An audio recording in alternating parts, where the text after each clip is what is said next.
恕他从命。秦雪，当庭抗旨，假威仪何在？来人，给我拿下！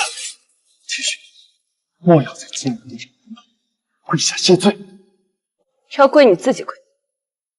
明月，我们走。秦雪，不见无言。我要走，谁都拦不住。放肆！给我拿下！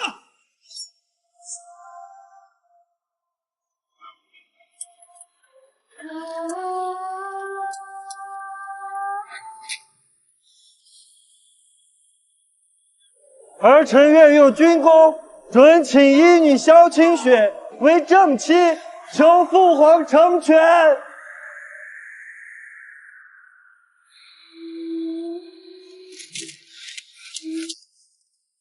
儿臣愿娶医女萧清雪为晋王妃，此生唯她一人，终不纳妾，求父皇成全。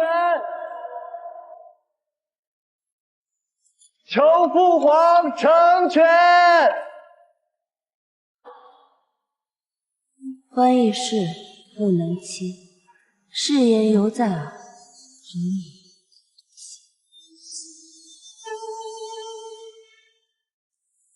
我南诏国新任皇太女，在即将接任女帝前，于3年前隐藏身份，又因一个男人在雪中跪求了3天3夜，愿助他稳坐皇位。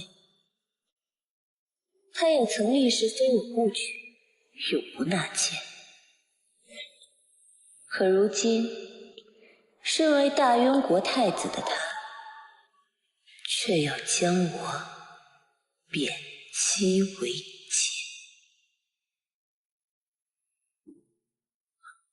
晋王妃萧氏参见陛下、皇后。晋王妃所行之礼不合皇室礼仪，以后该好好学习才是。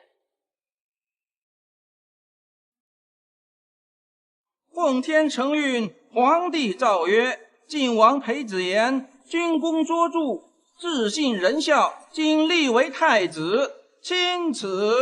谢父皇隆恩，儿臣定当谨遵圣训，思德力行，不负父皇重托。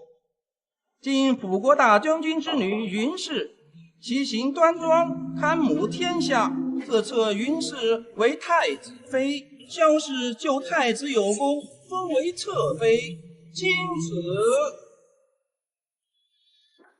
臣女云氏接旨，谢陛下恩典。你早就知道。萧清雪还不跪阶，恕他从命。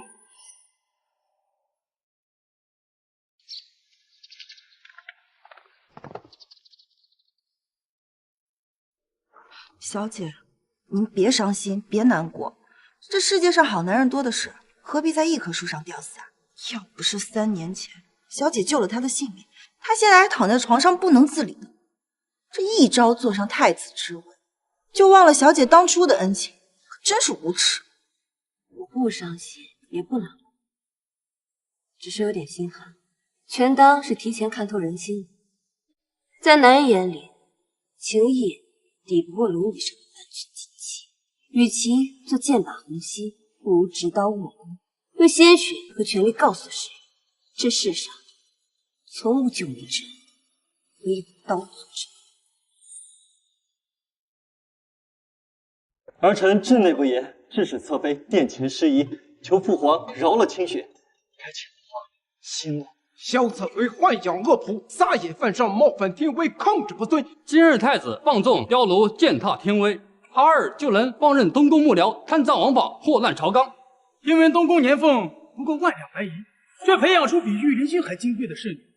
请问太子，还是说这天下百姓的纳税银是不是也来管教不民，悠悠众口？父皇，若此事不认真对待，定会让人家以为这朝廷是太子的一言堂，而这江山更是东宫的私宅。休得胡言乱语！我从未做过此等事情。父皇，儿臣多年兢兢业业，不曾也不敢有半点私心。侧妃婢女身负我功，是儿臣事情，儿臣回去一定好好管教侧妃，请父皇恕罪。太子，这就是你跪3天3夜都要娶的好王妃。求父皇成全。你可是在殿上动武，痛失君旨。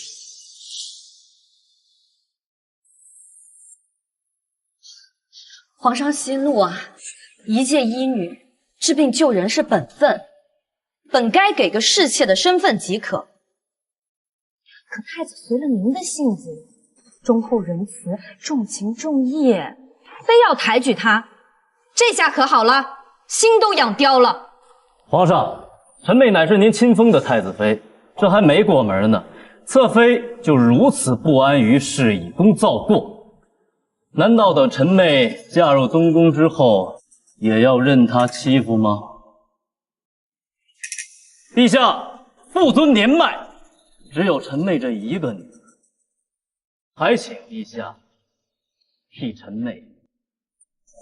云将军放心，朕替雪瑶做主。既然侧妃不安分，那就让太子亲自去管教。父皇，都是儿臣治内不严，此事儿臣必将给父皇和云将军一个满意。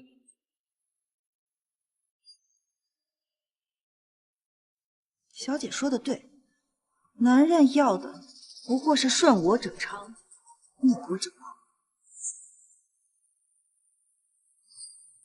萧景雪，跟我回宫赔罪。动手！本王原以为你虽出身乡野，但至少知书达理，没想到你真竟如那市井泼妇一般，嫉妒生恨，撒泼抗旨。你在金銮殿抗旨不尊的时候，可曾为本王考虑？你可曾注意到父皇看我时眼里的杀意？你又可知朝臣们是如何讥笑于我？这是你的事，与我无关。你出身乡野，是贱民，皇族宗室与贱民本不同。本王为了娶你，在崇华宫长跪不起。如今本王成了太子，你可入宗族，从此抬举。如今你可倒好，用一场闹剧把本王全部的心血毁为一旦。你的意思是，你做的这一切都是为了？自是。你可知道本王为了拿回储君之位，耗费了多少心血？太子殿下是如何夺回储君之位，我家小姐了如指掌。清雪，我知道你现在有气，但没必要拿自己的命赌气。现在跟我回去道歉。你说这些，是想让我感恩戴德的跟你回去磕头认错？皇命不考虑，你就体谅体谅。难道你真要让我丢了储君之位，像3年前一样任人宰割？等你失手，我才开心。裴子云，皇命真的不可。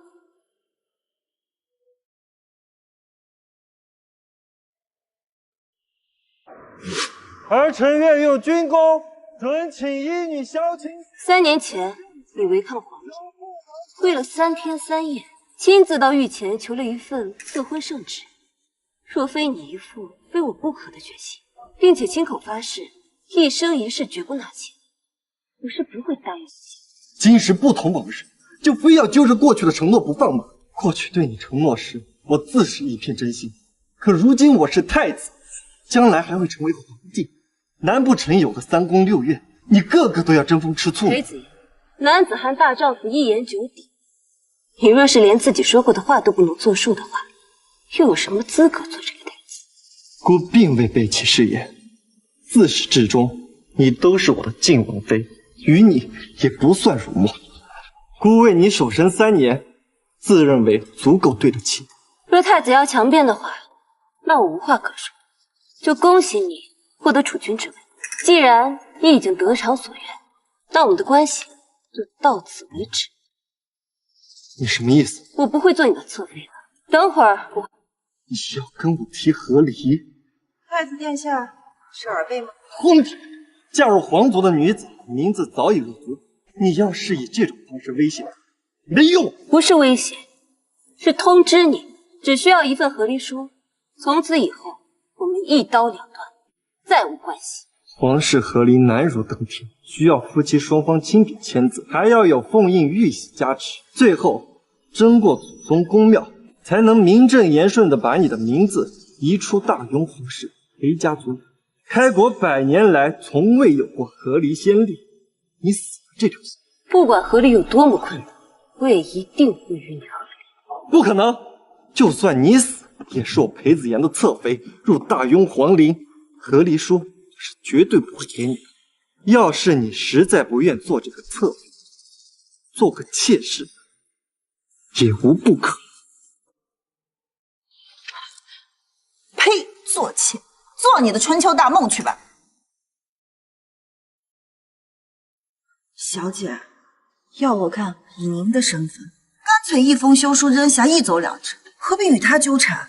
正是因为我的身份，才更要拿到和离书，名正言顺的离开这里。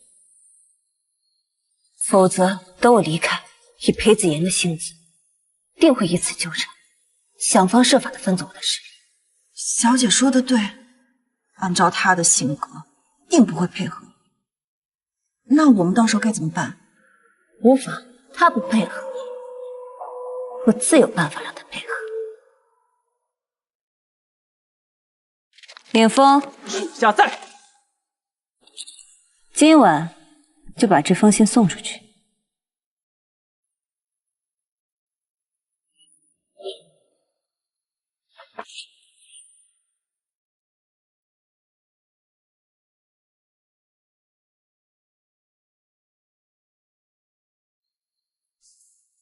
主子，小姐来信了。你总算是想起我了。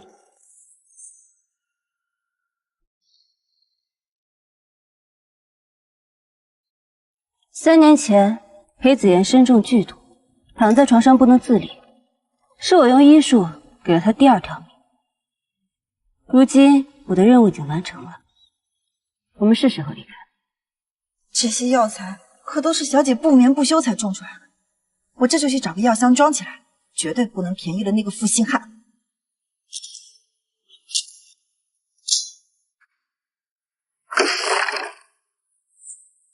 这可是小姐的心血，全被你给毁了。几枝枯枝烂草而已，何必脏了本宫的东西？侧妃殿前失礼，本宫大发慈悲，特意来教你规矩，还不揭跪。本宫参见太子妃。总算来了个识礼的，嬷嬷，就由你来教侧妃见到本宫。按祖宗礼制，侧妃拜见太子妃，当行3叩9拜大礼。这还没进呢，就一口一个太子妃，当不当得上还不一定。大胆！敢诅咒！本宫是皇上钦定的太子妃，就算没有成婚，也比你们这些乡下来的医女刁仆尊贵。以后见着本宫就得行3跪9拜大礼，让你们知道什么叫金印宝册，压死！这一口一个规矩，好，那我就来说说规矩。按照大雍祖制，1日未进宗庙，1日就不是太子妃。是你该给我们王妃行礼。本宫是太子妃，本宫的一切由本宫说的算，什么东西也别来教训我！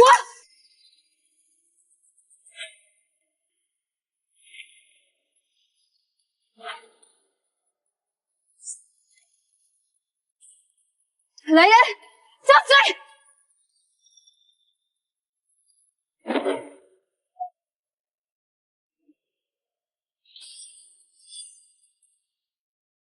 云家来京城足足20年，近几年才靠抢军功爬上高居，也不怪云姑娘粗野蛮横，这才刚得个太子妃的位置，就迫不及待的到我面前炫耀了。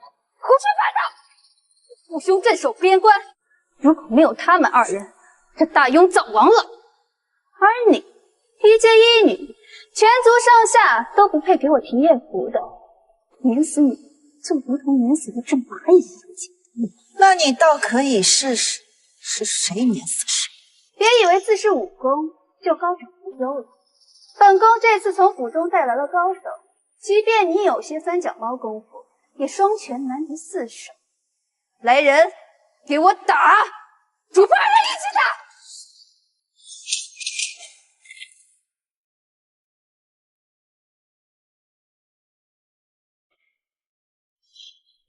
你什么你？嘴巴那么臭，欠打！你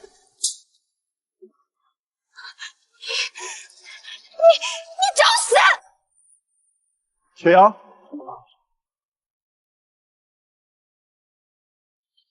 你怎么在这？太子殿下，你替我做主了。你这是怎么了？明月，这是你干的？没错，是我干的。太子殿下新官上任，是想拿明月杀鸡儆猴。明月，给云姑娘赔罪。休想！放肆！仗着与王妃撑腰，就目无尊卑，连太子之命都敢违背，就该被拖出去乱杖打死！你们这种人也配在我家小姐面前谈尊卑？真是可笑！明月，跪下！明月是我的人，没有人能让他跪下。怪不得区区一个婢女就敢如此嚣张，原来是要侧妃给臣女。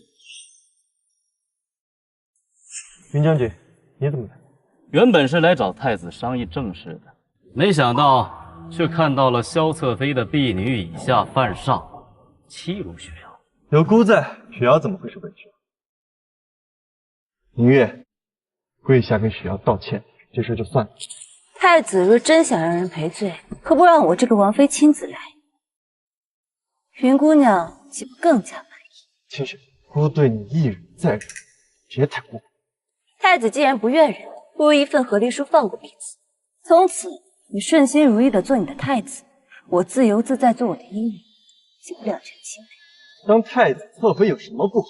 如今这世道，你一个女子在外，会沦为权贵们的玩物。放屁！我家小姐有我在，谁都动不了她。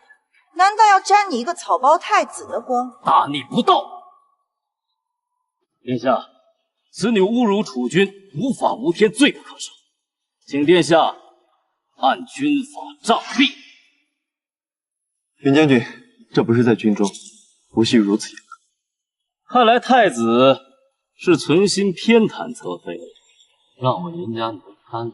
如果今日太子殿下不能够秉公执法，那云家会以为太子殿下厚此薄彼，不是真心情，那我云家军的军心也必然不稳。姑并未说不法。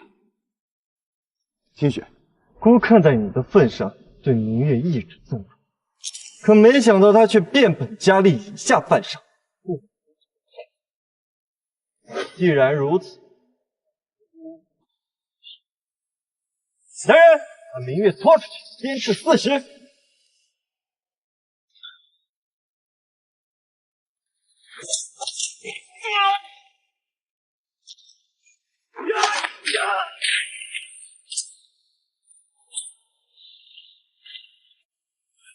鸡犬饭桶，滚！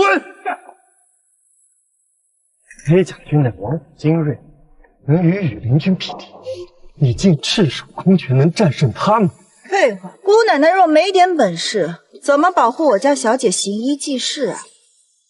明月的武功如此之强，那身为她主仆的清雪又是谁？清雪已经叛逆。太子殿下不必和他多费心思，不过是会点三脚猫的功夫，还能抵得过本将军带来的精兵不成？来人，这个贱婢给我拿下！萧将军，不好了！云夫人传话，让你和小姐赶紧回去一趟。珍宝阁的掌柜拿着账单来要钱了。什么账单？珍宝阁的人说小姐在他那赊的珠宝和首饰。墨宝阁和绣楼阁的人也来了，都说小姐欠他们银两。云家大门外聚集了好多人。他们不是说可以缓一缓？你真的去赊账了？太子殿下，哎呀，这云姑娘四处点火，如今又被催债的找上门，连累云将军都自顾不暇，看来是没空来替妹妹出头了。珍宝阁的铜面价格昂贵，不知道大将军和少将军的俸禄是否足够丰厚，够不够填补云姑娘在外面欠下的这些债呀？云将军，你不会动用军饷了吧？云家军忠君为国，殿下别听他信口雌黄。你这个贱婢，这样才是污蔑我们云家的名声。欠钱的又不是我。够了，我们先回去看看。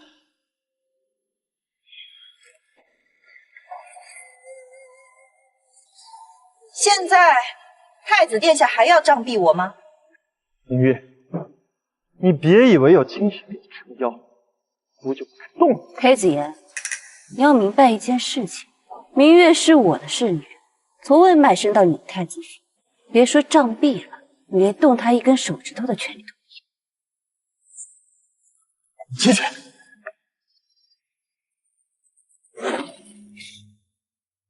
清雪，你与本王成婚2年，本王从未知晓明月有如此好的身手，你究竟瞒了我多少？你口口声声说本王背信弃义，成婚以来，你一直对我严加防备，从未对我敞开过真正的心扉，你又对得起我吗？我若不瞒着你，又如何知道是背信弃义之？就像你半个月前就知道要迎娶太子妃，我也一直未曾堕落。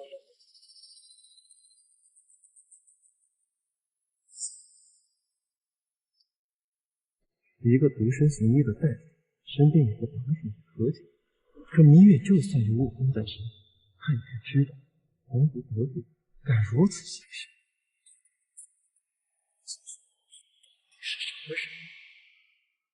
云姑娘在珍宝阁衣裳铺墨宝阁赊的头面首饰、手环、墨圈、衣裳、墨宝共计白银7万3千两啊！为了什么花了这么多钱？我给皇后娘娘送了几套黄金定制的珠面铜面，还有我自然是要选贵的，我也是没有办法。可是7万3千两，让我和夫妻3年的俸禄。少将军，云姑娘赊的太多，我们实在没办法了，请将军把这些账都结一下吧。还请各位稍等片刻，待我们商议一番，再来。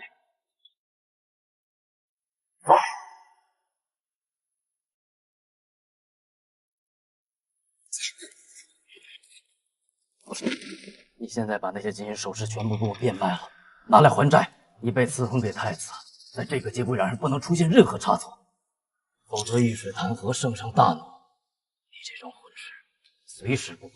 那库房里面不是还有1两吗？眼下边关战事吃紧，军饷短缺，我这时候拿大批的银两给你还债，圣上会怎么想我？真的想让云家背负一个私吞军饷的罪名吗？真的想让云家背负一个私吞军饷的罪名吗？我马上就要嫁给太子殿下了，要是没有一些私房相帮手，以后入主东宫，我还是什么大殿下人啊？大哥，你就替我考虑考虑。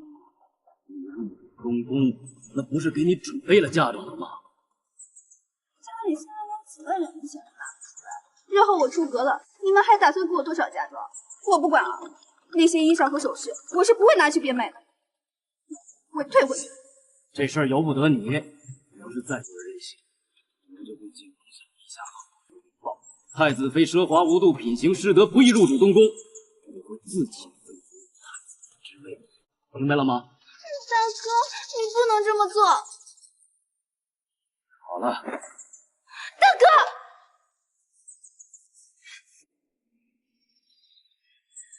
小清雪，都是因为你，不是你，我就不会去太子府，我也不会知道我欠债的事。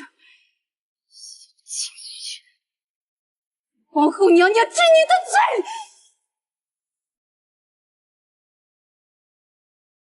雪阳赊账数目过大，所以一时之间凑不齐银两。再给我点时间，3天之内，我定会凑齐银两给各位的掌柜。请少将军遵守承诺，若3日之内还拿不出钱来，我等就要拿着账本到府衙告状了。一言为定。只不过我还有个疑问，还请各位。少将军请。舍妹说你们给她1个月的期限，那不知为何今天你们好像约好了似的，全部来登门要账，难不成某人唆使？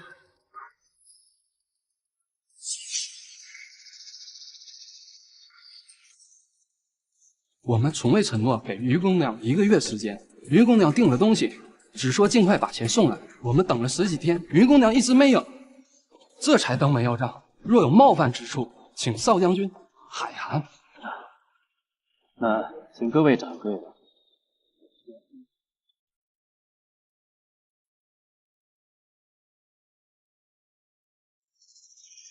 来人，属下在。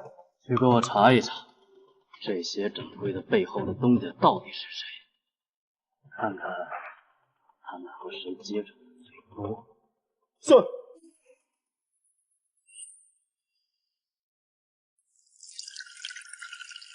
小姐，皇后娘娘请您入宫一趟，您要去吗？去。我们还需要皇后娘娘在和离书上加盖封印，才算名正言顺的和离。正好趁这次机会，把该说的话都说清楚，把该断的关系也断清楚，免得以后诸多纠缠。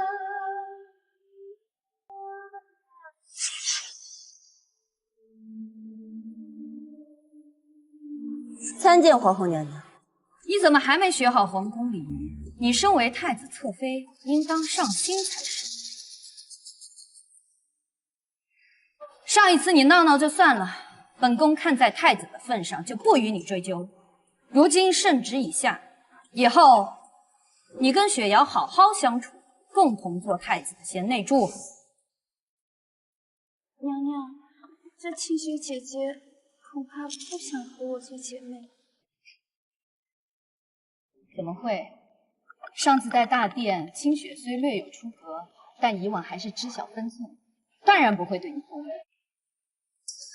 清雪，你说是吧？我没打算继续做太子的贤内助，我要与他和离。清雪，你别开玩笑。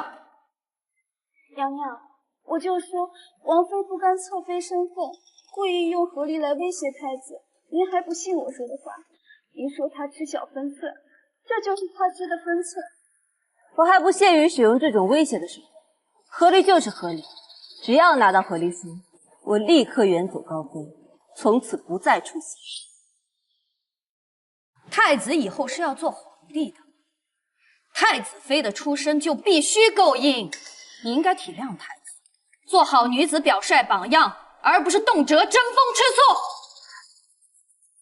是不是嫁人之后，女子提出的任何要求，都会被认为是争风吃醋？你什么意思？在我和太子成亲之前，皇后娘娘曾说过，我对她有救命之恩，无论什么时候，只要我提要求，您必定答应。我的确答应过你，但你若想挟恩图报，让本宫许你太子妃之位，本宫做不到。除此之外，你想要提任何要求，我都可以答应。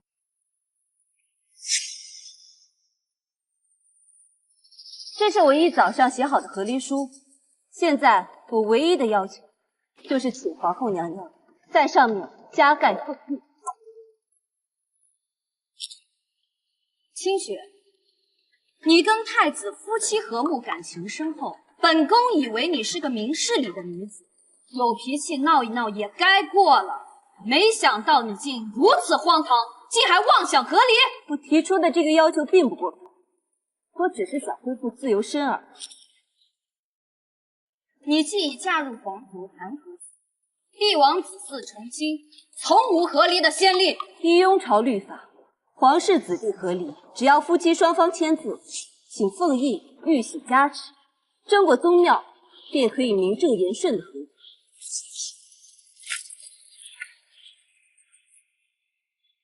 就算是太子给你和离书，本宫和皇上也绝不会盖印。我劝你趁早死了这条心。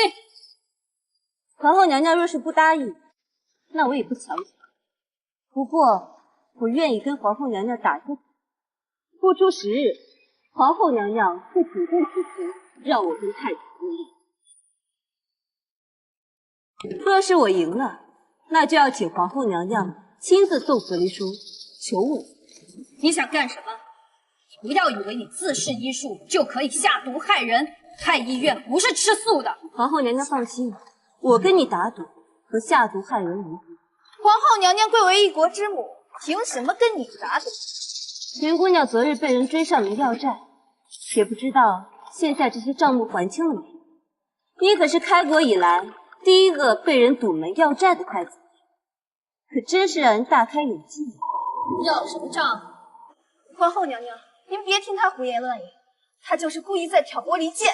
云姑娘欠珍宝阁73000两，其中38000两是送您的白玉屏风和黄金铜面，其余的35000两是云姑娘给自己置办的。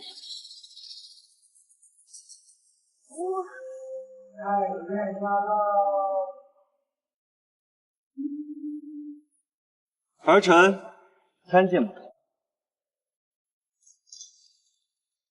母后，您这是怎么了？我不是太子妃。殿下，我只是给皇后娘娘送一些礼物。皇后娘娘身份尊贵，要送就要送最好的，如此才能配得上天家体面。所以一时间没有考虑价。你的意思是那7万多两银子都是我用的？你是不是忘了说，你自己置办首饰就花了3万多两银子？7万两，雪瑶，你以后要当太子妃，如此奢靡，成何体统？你父亲和兄长的年俸加起来都不够你去洗铺子，你哪来那么多钱？雪瑶，你这样挥霍无度，以后你该如何执掌东宫内院？皇后娘娘，殿下，送礼仪式确实是我先急了一些，可昨日债主刚刚来，今日姐姐就知道我欠下的具体数额，殿下难道丝毫就不怀疑是有人指使吗？我都不知具体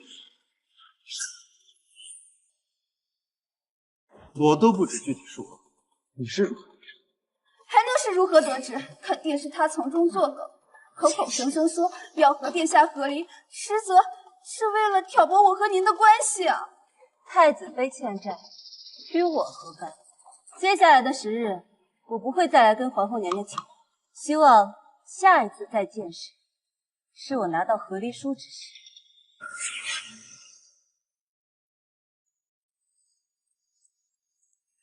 你给我说清楚，你和母后说的10日赌约是什么意思？太子殿下，太子殿下，等等我。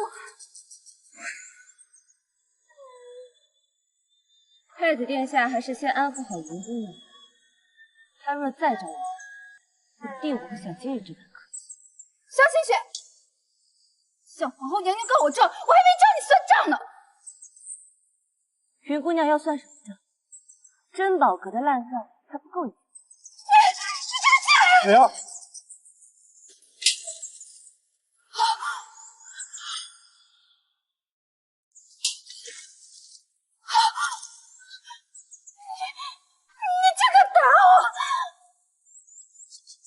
你干什么？这里是宫内。这个巴掌我忍了1天1夜，请太子殿下以后管好你的脾气。他若再这般放肆，我不见让他有面子。太子殿下，把账目还清，以后别再生事。太子妃应该严于律己，时刻注意自己的言行修养。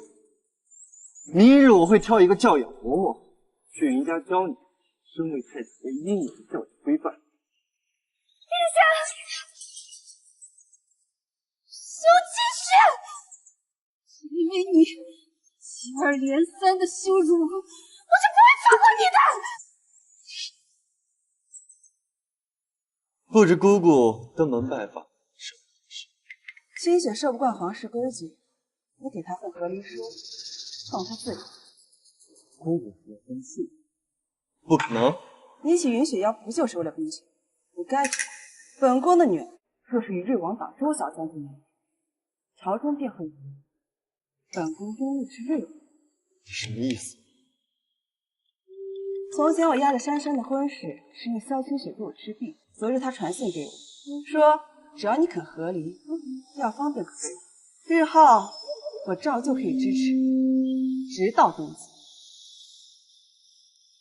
是萧清雪认为，我竟不知她什么时候。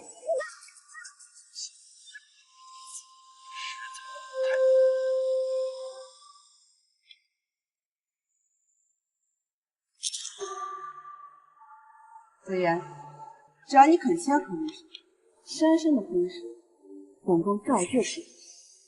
可你也该知道，本宫的支持，给得出去，也收得回来。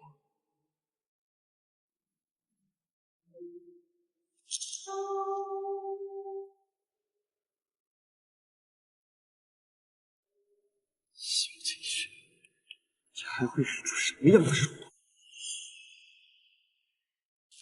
吃饭。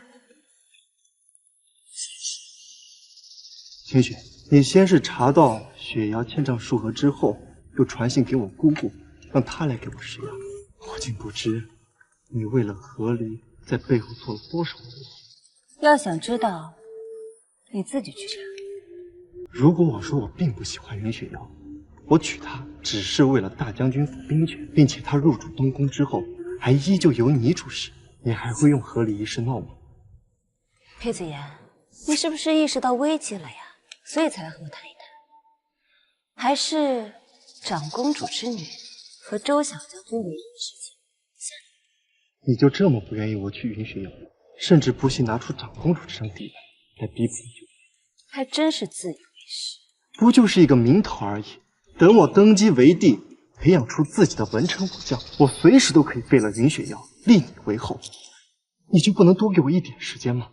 区皇后，我家小姐才不稀罕，这种眼中只有权力利益的男人，根本就不知道真心无价。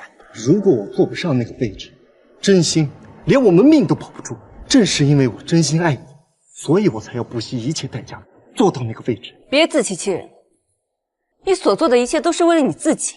你之所以暂时低头，也是因为你发现自己技不如人，怕输而已。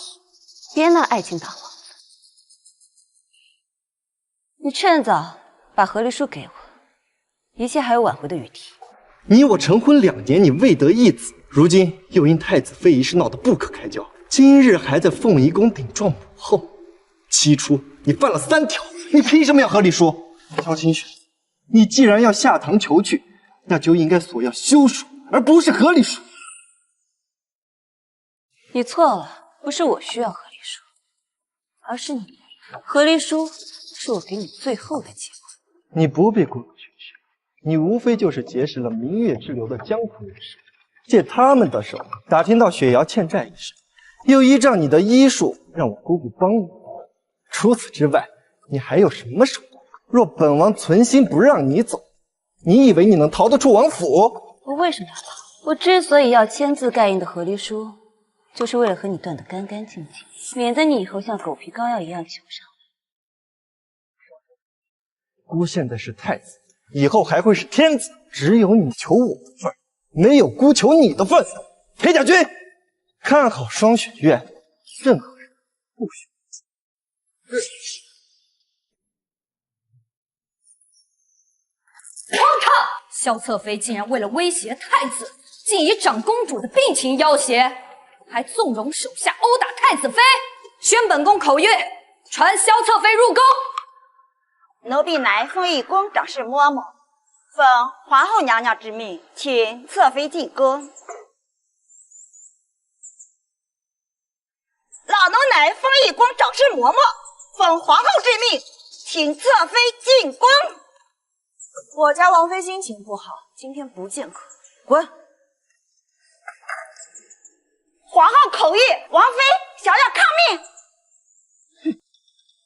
既然是太子的旨意，那老奴就不越界了。只不过今天发生的事，老奴必须如实向皇后娘娘禀告。既然萧侧妃被太子禁足，那就把他身边那个叫明月的侍婢带进宫来，陶喜，你带着本宫加盖封印的懿旨，去把那个贱婢绑进宫来，若他胆敢反抗，就地正法，以正宫规。为了替子言稳固储位，本宫不得不使出非常手段。萧清雪不听话也得听话，否则就让他替那个嚣张跋扈的侍女收尸。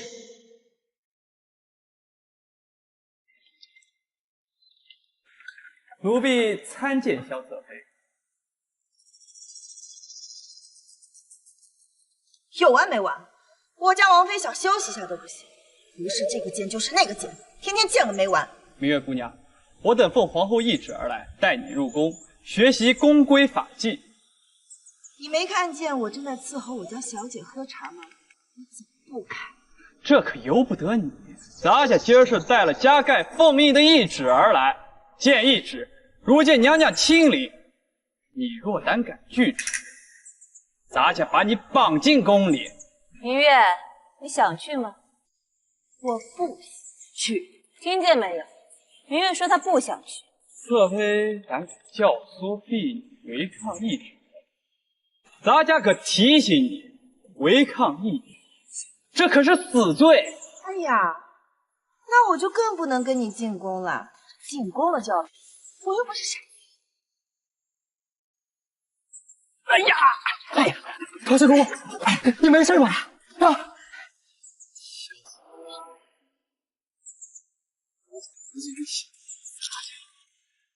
这就回禀娘娘，让这个贱婢进入慎刑司。一群狐假虎威的东西，就该把他们鼻子给撞弯。皇后为了逼我就范，就要把你带进宫做危险。我本想着好聚好散，但雍朝皇族的态度着实让人心寒。他们本来就不是什么东西，就该给他们一个难忘的教训。明月，传令下去，即刻动手，不必再等。是。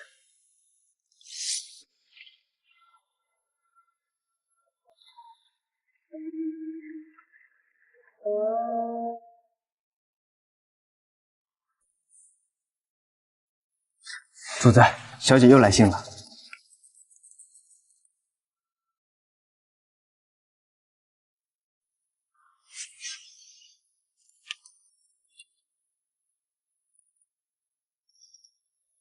我不在的时候，这里大小事务由你负责。主子，这么晚了，你要去哪儿？去接小姐回家。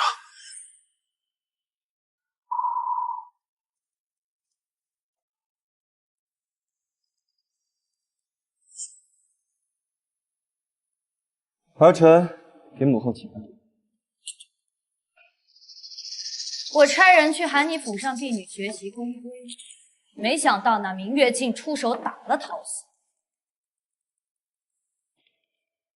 你那侧妃可真厉害，区区一个侍女都敢违抗懿旨，也不知道是仗了谁的势。母后息怒，是奴才没用，还撞伤了鼻子，奴才该死。子言，你刚被册为太子，那萧清雪就处处扯你后腿。若是传到你父皇耳中，见你连后院都摆不平，又如何相信你能摆平江山社稷？那母后觉得儿臣应该？依我看啊，既然你已经娶了太子妃，索性就再娶2个侍妾。他既然想闹，就让他闹个彻底。让他好好明白到底谁才是天。母后，清雪一向刚烈，这样会不会激怒？该狠时你就得狠，心慈手软只会让他变本加厉的。你要是下不去手，就让秦嬷嬷跟你去府上，好好调教调教。殿下放心，老奴调教过成百上千个妃嫔。保管把侧妃调教的服服帖帖。好，儿臣听母后。奴婢奉皇后娘娘懿旨，来教侧妃规矩。又来人了，这一天要来几波啊？有完没完？就让他在外面候着你。我去休息一会儿，用膳时再叫我进城。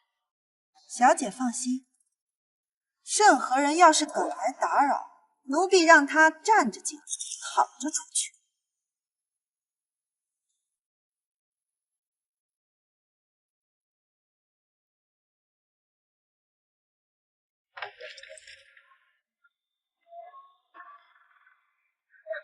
你就是太子侧妃身边的侍女？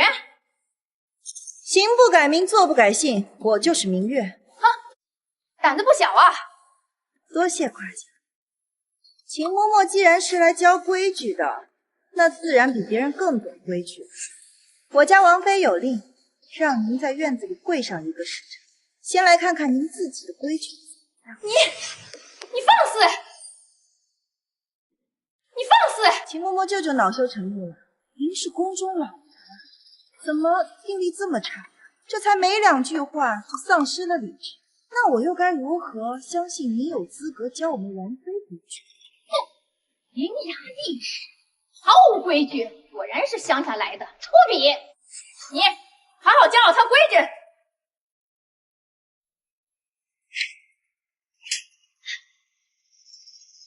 还想打我，真是自不量力！我们是皇后娘娘派来的，你这是抗旨，抗旨就是死罪。反正又不是第1次抗旨，死罪就死罪，有本事你弄死我！太子殿下到！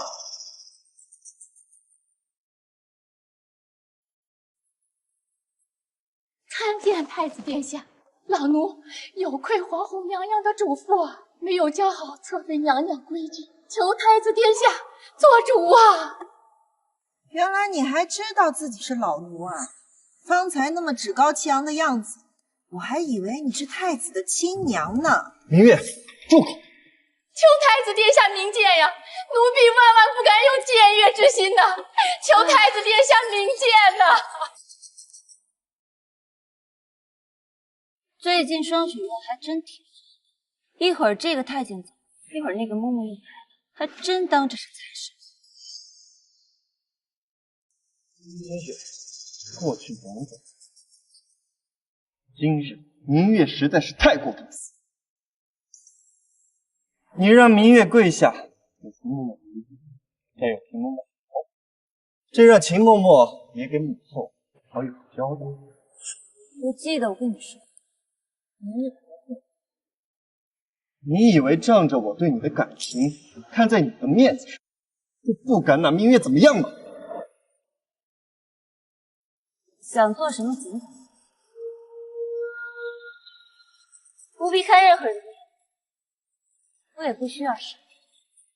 太子殿下，这侧妃娘娘仰仗天恩，恃宠而降，就连她身旁的贱婢也是无法无天。若是您还坐视不管，那明月这贱婢一定会骑在您的头上，作威作福啊！太子殿下，青姐，我不喜欢你让明月跪下。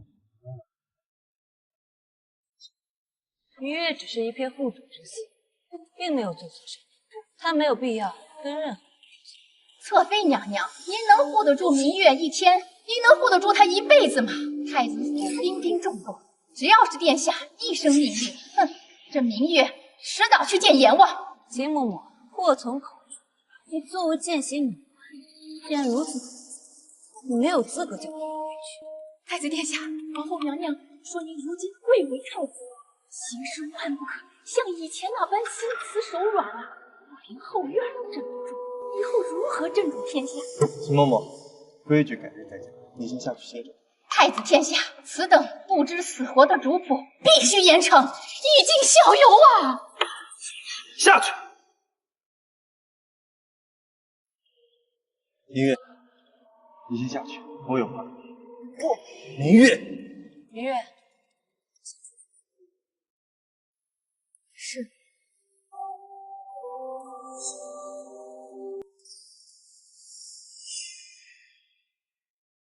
清雪，你的心肠怎么如此冷死？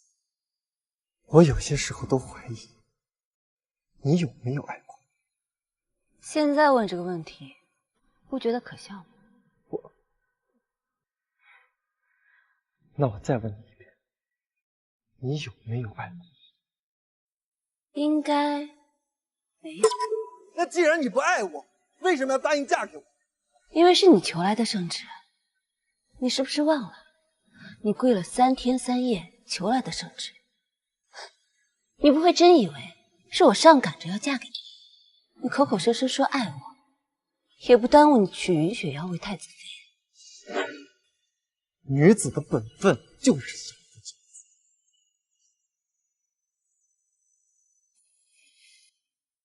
谁规定的？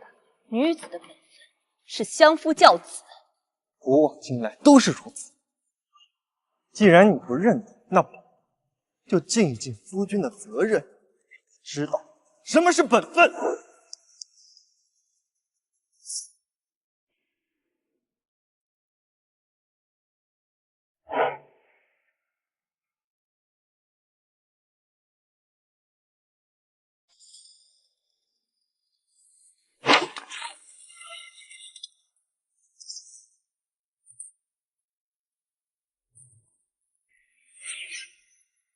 叶回，裴子言，你真恶心！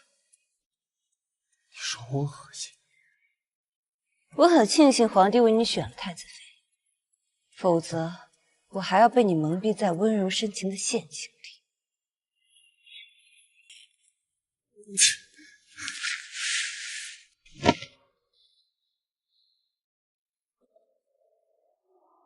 我若是不会武功，今日岂不是要被你羞辱强迫？男人用这种方式对待女子，简直连品德和脊梁骨都没有。你根本就不配做男人。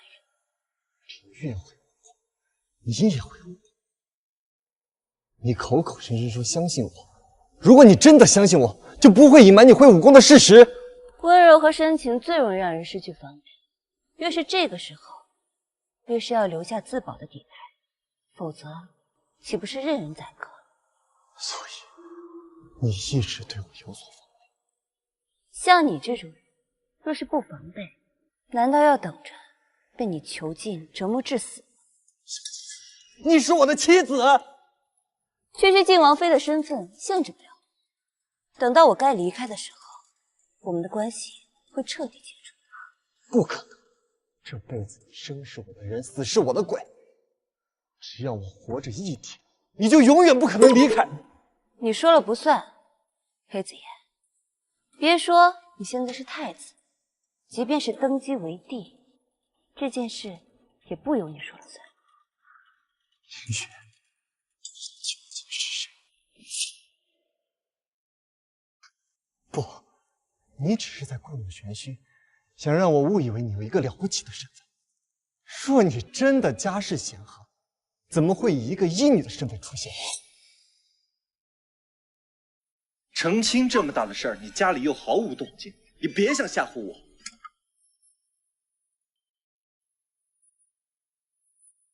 春雪，你把我松开！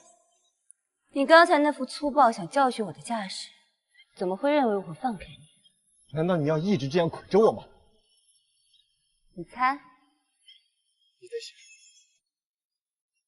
和离书，萧晴雪，我是不会同意的。和离书，就算你写100份、1000份，我都不会同意。来人！小姐没事吧？快给我解开！哎呦，原来太子殿下好这口呀！早说呀！我家小姐温柔和善，最能体贴他人，一定能琢磨出18般花样，满足太子殿下。再说一遍，和离书就算你写100份、1000份，我还是不会同意的。这合不合理，还真由他说了算啊！随他闹，反正就这2天的事儿了。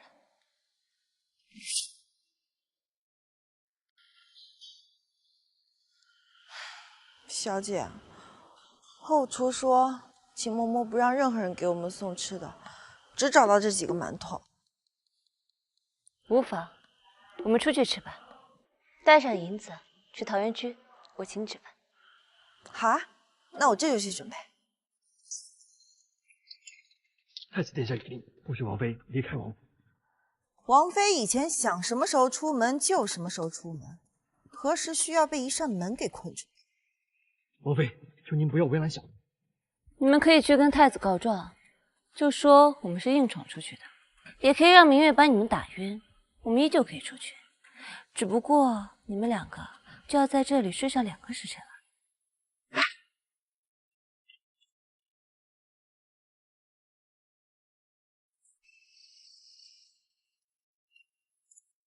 属下参见小姐。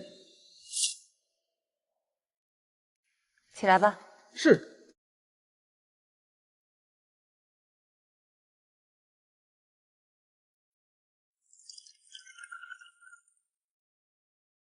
殿下，您上次让人传来的消息，属下已经收到。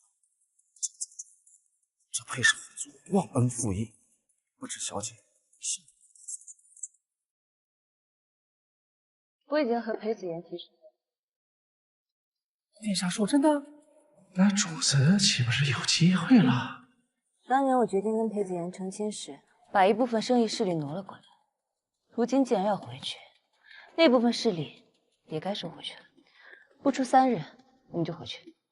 太好了，那小姐今晚就在这里住下吧。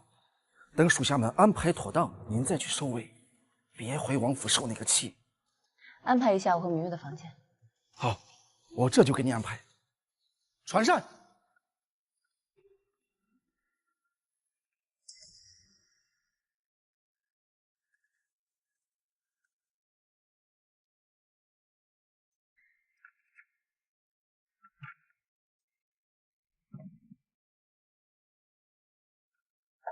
芙蓉豆腐，从前小七做的芙蓉豆腐最好了，有心了。小姐能喜欢属下的手艺，是属下的福分。启渊，你怎么来了？属下祈愿参见小姐。听说小姐在雍朝受了委屈，属下怎么能不来？那你也不必打扮成这副模样吧。如今你身份不同了，要是被别人看到，像什么话？属下的一切都是小姐给的，小姐不在，属下怎么能让其他人看到属下的脸？在属下心里，永远都是被小姐赐名的影卫。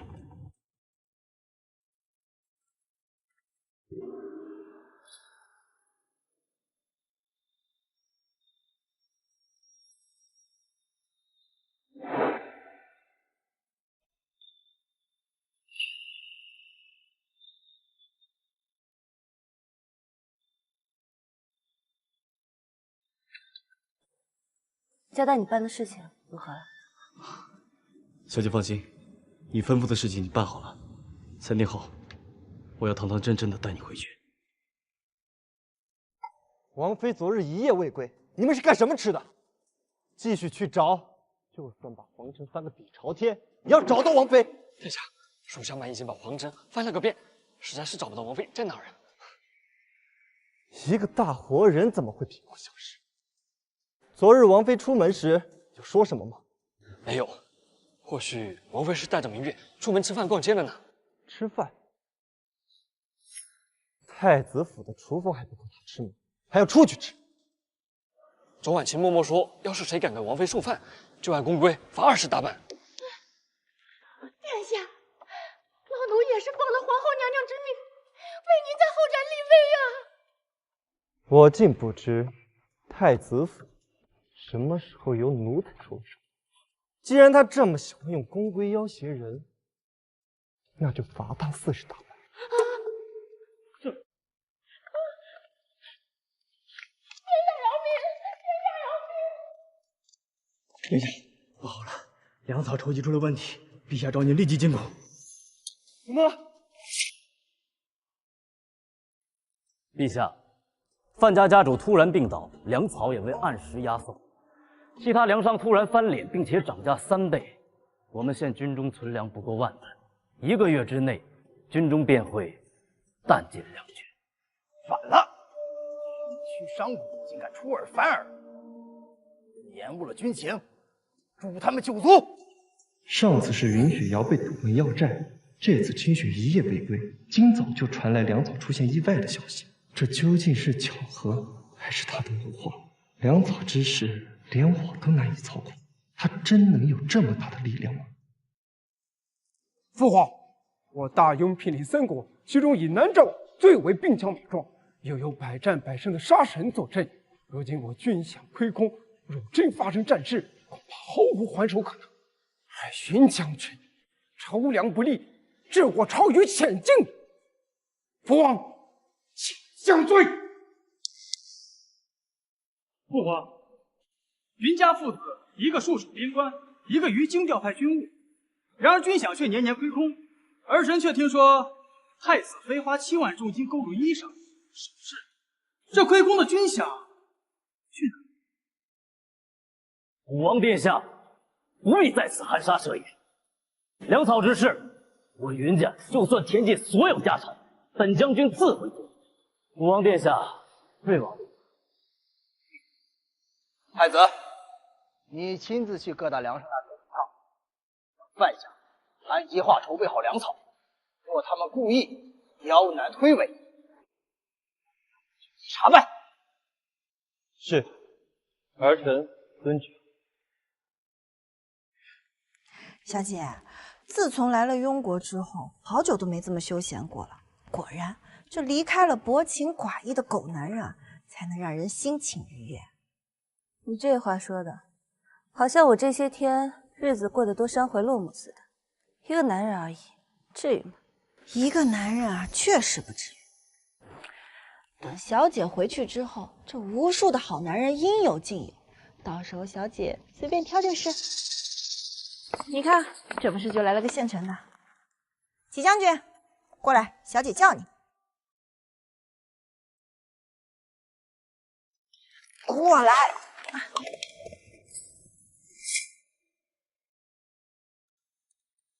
齐将军，你这最近练得挺好呀。小姐，你看怎么样？明远，你就别闹他了。小姐，这是范家刚寄过来的信，他们已经按照您的吩咐切断了云将军的粮草供应。听说皇上派裴子言去范家处理此事。给边关散布消息，就说太子会跟将士们同心协力，此次会亲自筹集押送粮草至边关，问问将士们的辛苦。小姐这招高啊！先把消息传出去，再让三军失望，这样裴子言还有云霄人的威信啊，全都保不住。粮草断绝的消息一旦传出去，雍国上下必定慌乱。我们正好借机施压，让裴子言和雍朝的皇室心甘情愿地奉上和离书。小姐，和离那天啊，您定要风光出席。不如趁这几日，就让齐将军陪你去挑几身衣服跟首饰吧，如何？也好。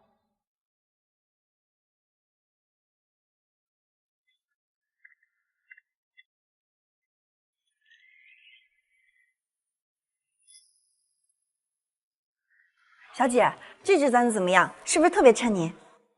此玉品质尚可，但雕工粗鄙。改日属下为小姐寻一枚更好的。这齐将军整日刀剑不离手，竟还懂女儿家的首饰，莫非是有了心上人？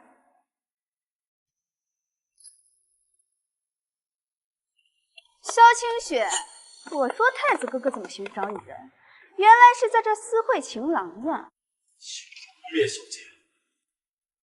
哟，这小白脸还挺有不错，不过可惜了，注定要做一对口目。来人，把他们2人给我拿下，送到太子府去。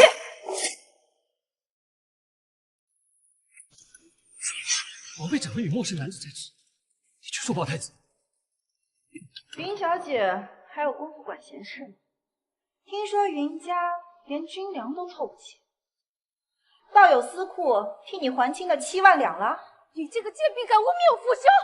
来人，把他给我死来！1万别打我！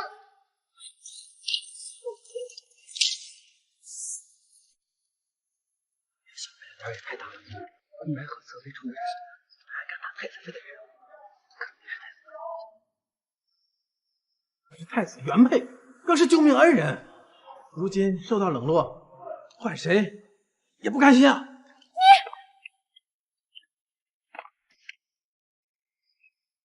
你怎么在这里？他是谁？太子殿下，他们合伙欺负妾身。小妹，没事吧？萧清雪，你可知姑找了你一整夜，一夜未归，还与外男公然私会，你跟姑解释解释。你还不配跟小姐说话。此人周身气息肃杀，怎么会是萧清雪的侍卫？萧清雪，你可有做人妻的自觉？小姐从来都不是谁的谁，她只是她自己。你算什么东西？本王在和自己的妻子说话，还轮不到你来插。我是她的人。萧清雪，你个三妻四妾、道貌岸然之辈，还不配大声跟小姐说话。你若再多说半句，这把剑教你做人。当街威胁太子，这可是你是何身份于我？你若再前进半步，便死无疑。萧清雪，你也是这个意思？和离书已定，太子莫非是忘记了？从提出和离开始，与我再无关系。我的事，你无权过问。萧清雪，只要一日未和离，便还是本王的王妃。给我回去！太子是自错了，你的太子妃在这儿呢，我们之间没有任何关系。侧妃三番五次的纵容你的手下，对雪瑶的护卫不少，难道以为我们云家怕你不成？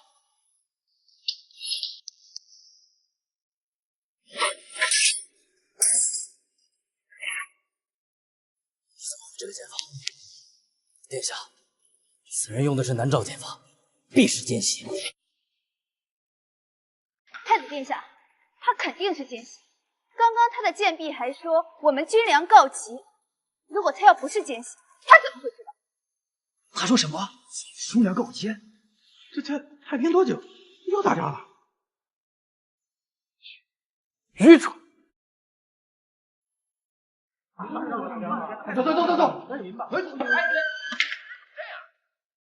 清雪，你知道粮草一事？我不仅知道粮草的意外，还知道云少将军司库里有300万两白银。若是拿这些钱买粮，是否能解燃眉之急？他怎么连我云家库房有多少存银都知道？粮草之事，有少将军相助，本应不难。可他却眼睁睁看着太子为粮草发愁，不知是在伪装清廉，还是怕贪污军饷之事暴露。你休要信口雌黄！裴子言，你若是要筹集粮草，就要云萧然交出私房钱，尽早送到边关。否则，若是此刻他国来犯，你这太子还做了？等等，你把话说清楚。把你的脏事给我拿开！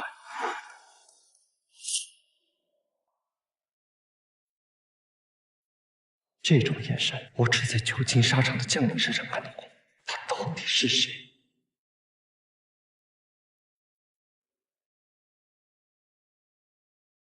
堂堂雍国太子，不会连事情始末都查不到吧？殿下，萧姐姐她当众给您戴绿帽子，就这么放过他们了吗？殿下，萧侧妃窃取军中药物，污蔑朝廷重臣。如果你今日不把她带回去审讯，那我就会启禀陛下，派人捉拿。清雪处事如此淡然，难道她身世真的不明？眼前粮草一事如此棘手，若清雪能助我，定能安然度过此关，稳坐东宫之位。清雪，你肯定是找了一个小白脸气我，对不对？我错了，我不要你找别人，你不要离开我，好不好？裴子言，放手。清雪，我知道错了，不要，你跟我回家好不好？住手！回家！等等，任何人不许伤害。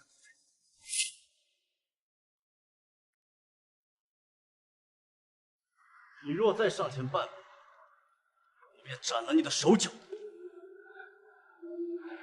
清雪，你就任由你的手下打胜你，是不是？如果你是为了故意气我，你赢了。裴子言，既然你这么想知道答案，那今晚我们谈一谈。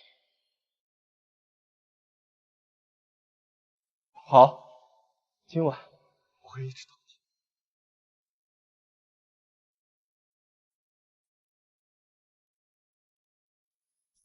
殿下，清雪是不是奸细还没有证据，他的事不自我。云将军不必多言，若云将军想去找父王，那粮草和云将军私库一事，便由父王。今晚我与王妃有话要谈，你们快去通知厨房，准备丰盛一些。快去呀！是。清雪，我查清楚了，昨日是秦嬷嬷夫人的，我已经罚了她40大板。秦嬷嬷不是太子亲自从皇后那儿领回来的吗？皇后存的什么心思，大家都心知肚明。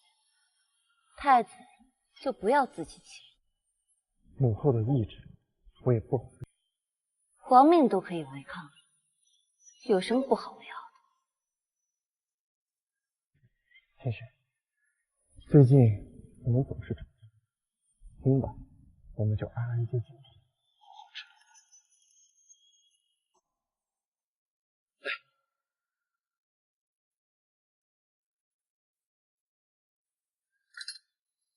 粮草问题是我做的。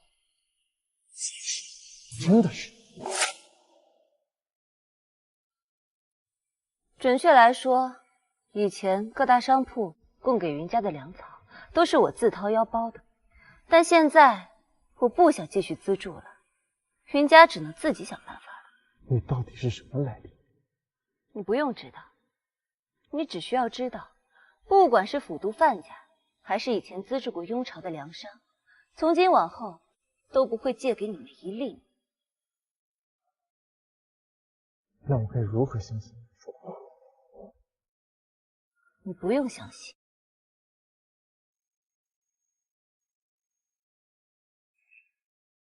你以为你这样说，我就会放你走吗？就算你出身于名门望族，坐拥泼天富贵，你还是不能有皇室可言。更何况有你这个人质在，我才能再次。你大可以试试，是否会威胁到我的家庭。清雪，我再去跟云家商量商量，让云雪瑶做侧妃，太子妃的位子还是你的。那我是不是应该感激涕零的跪下来，叩谢你的能力？不管你背后势力多大，一个家族能出一个太子妃，那是光宗耀祖的事。我可以去父皇面前替你家人求得爵位。裴子言，你把和离书给签了，我带着和离书离开。从今往后，我们互不相干。不可能！你还不太了解我的势力。若是你不签这份和离书，你恐怕想象不到接下来会发生什么。危险。是。只要我把你留在身边，你背后的人无论做什么都会有你意。倘若我真的与你和离，谁知道怎么会报？不愧是皇族子嗣，已经懂得如何撤仇。我让云雪瑶做侧妃，也只是暂时。如果你与他真的合不来，等到云家失去利用价值，自我认输。裴子言，我和你和离，和云雪瑶没有任何关系，和任何女子都没有关系。你的薄情寡义和背信弃义，才是我和你和离的真正原因。你见过哪个要当皇帝的男人一辈子只守着一个女人？清雪，我答应你，等势力稳固之后，为何非要和离？我还真见过皇帝只喜欢一个人的，有个国家的国君真正做到了一生只爱一个人，即便是大臣轮番施压，也绝对不妥协。你说的是话本里面的人？你不信就算了，该说的已经说了，和离书你签了。不可能。我这是最后一次和你商量，也是给你们最后一次机会，想清楚，别后悔。和离书就在我这里，爱签不签？告辞。你以为你能够离开这里？我早就料到你不会离，所以做了两手准备。清雪，你就在这儿好好待着，哪儿也不去。好，我就在这儿，哪儿也不去。不，我不走，我就在这儿等着，等你带着亲笔签字、盖好封印玉玺的和离书来求我出门。别痴心妄想，等姑处理完军机，再回来好好活。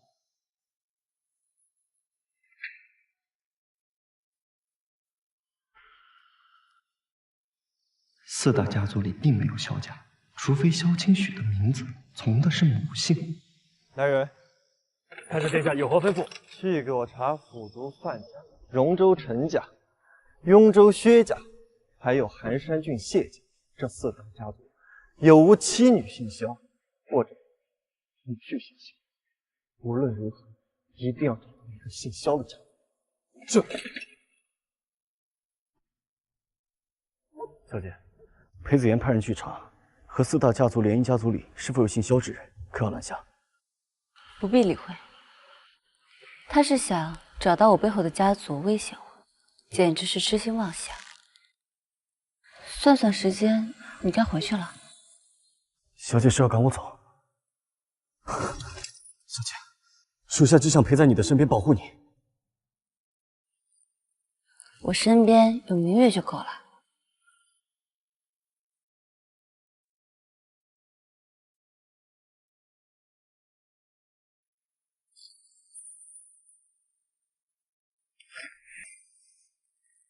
乖，回去，我等你堂堂正正的接我离开雍国。好。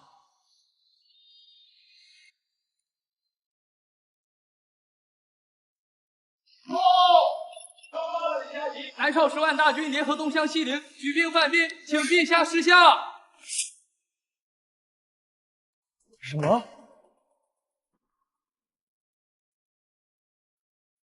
我们与东乡西陵一向和平，上次交战还是15年前，他们为何突然和南诏联合犯边？南诏东乡今日联合犯边的事，清雪是不是早就知道？能调动南诏军队的只有皇族之人，难道他是？不可能，短短2日，不可能把信送到南诏。清雪，讨厌的人又来。南诏今日联合东乡犯边之事，你是不是早就知道？还是说，这事根本与你有关？我一介医女，无权无势，太子殿下怎么会在我面前问出这种？清雪，我不管你从哪里得知南诏调兵一事，我都不认为你跟南诏有什么关系。现在我只想知道，你有没有办法？还记得那晚我说过的话吗？和离书是我给你的最后一次机会，所以真的是你。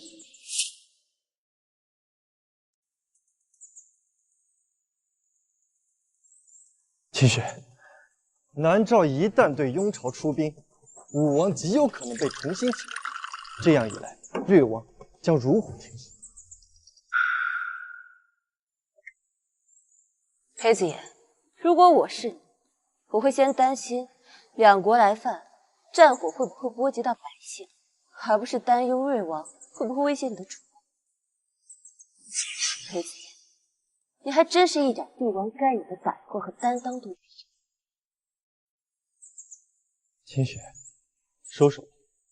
除了和离，无论你提出什么条件，我都答应。我给过你最后一次机会，错过了，机会不再有。那些将士保家卫国、镇守边关，他们也是有妻儿老小。你不是冷漠之人，你就忍心看他们家破人亡吗？他们守卫的又不是我的江山，我的子民。你的将军都忍心贪污军饷，我又怎么不能忍心？我说过，云霄人有钱，30万两足够你边关大军2个月的粮草，是你自己不信。云霄然说，他从未贪污过军饷。你到底是真的相信他说的话，还是因为要倚仗云家，所以不敢追究？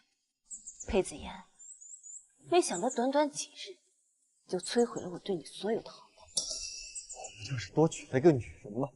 我在你眼里就这么一文不值吗？你不是多娶了一个女人，而是每次都做出了对自己有利的选择。就像你当初娶我，也是为了把我绑在你身边，给你治病而已。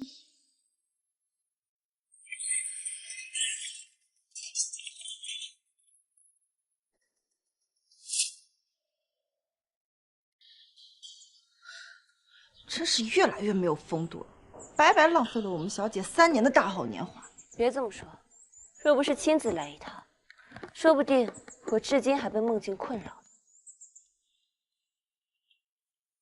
小姐，您会不会因为遇到了裴子言这样薄情寡义的人，就对别的男人丧失了承诺，也不相信爱情了？我一直觉得，爱情是要遵从自己内心的感受和想法。若是能遇到一个对的人，我不会抗拒；若是遇不到，我也不会刻意勉强自己找个男人来喜欢。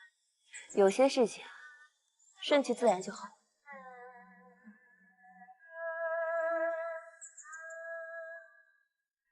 皇上，南诏送来文书。南诏有什么要求？太后奉体欠安，太医久治不愈。听闻英国有一医术精湛的女大夫，姓萧，已经嫁给晋王为妻，特送来文书，请萧大夫前往南诏为太后治病。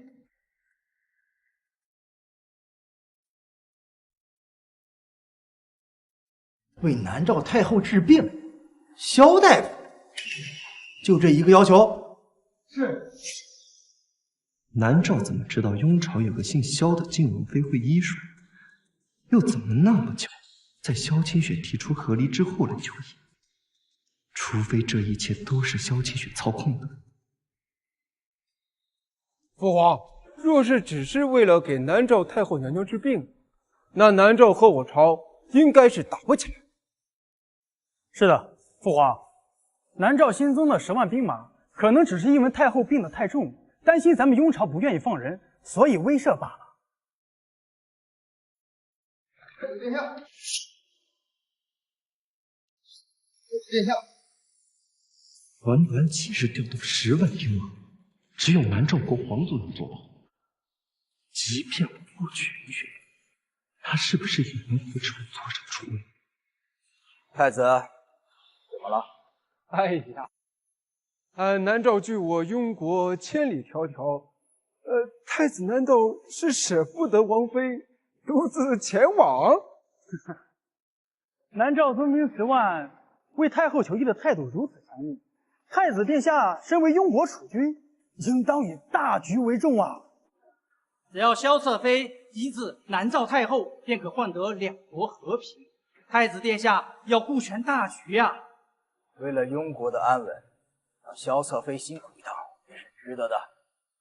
朕会安排人陪同，不会让他独自前行的。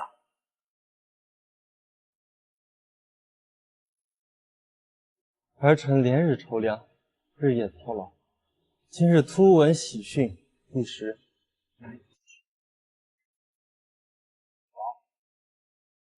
传萧侧妃上殿吧。愿萧侧妃觐见。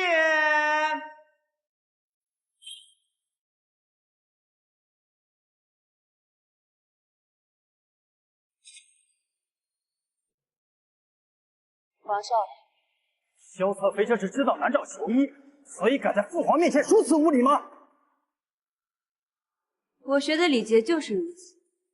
武王既然看不惯，那你上一下，吃饭。看来萧侧妃还在为成为侧妃一事心生忌讳，不惜推大王，放肆！妃，此婚一事无此怨怼，朕吗？哎呀，看样这几天的传言果真不假，萧侧妃对侧妃之位怨气不小啊！哎，区区一个医女能成为侧妃，已是天大的恩惠，还敢心生怨恨？够了！事情不是你们想象的那样。清雪，南诏太后病重，点名要你去行刑。我知道此行会很艰难，不过我答应你，只要你肯去，我立刻与云雪瑶取消婚约，此生只娶你一人，你是我唯一的妻。放肆！言，云家婚约乃朕亲赐，容不得儿戏。萧清雪，接旨治病是你的本分。父皇，还允许儿臣与他单独商议。萧清雪听旨，3日后与边关将领启程，去给南诏太后治病。皇上说完了吗？我身体不适，去不了，请另请高明。什么？雍国和南诏相隔千里，长途跋涉我受不了。况且南诏境内危险重重，我若是治不好病，被杀了怎么办？仅凭皇上一句话，就要我乖乖送死？萧侧妃，放肆！皇上，南诏给出的消息是，不日将有使臣前来，亲自接萧大夫去南诏，无需萧姑娘一个柔弱女子独自前往。南诏使臣要来？是。既然南诏使臣亲自前来，就让萧侧妃好好在王府等着。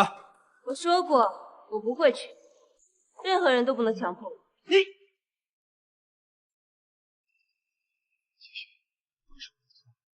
你不要再说气话了，行不行？我向你承诺，我这辈子只娶你一个。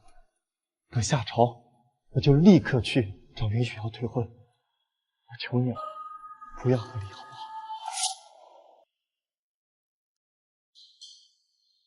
太子殿下，您是来商量大婚事宜的吗？臣正想去太子府面别，粮草已准备3成，明日我就会派人送去边关。剩下的，臣还在想办法。殿下，夫今日来是来退婚的。太子殿下，您是在说笑对吗？殿下，我们云家虽然不是世家，但也不可以任人羞辱的。满城皆知，这桩婚事是皇上所赐。瑶以后怎么见人？还有哪个男人敢娶她？是姑，殿下一句对不起就算了，知道退婚对于雪瑶来说伤害有多大？殿下，你不怕伤了我这个边关将军的心吗？李小姐，你是在威胁我？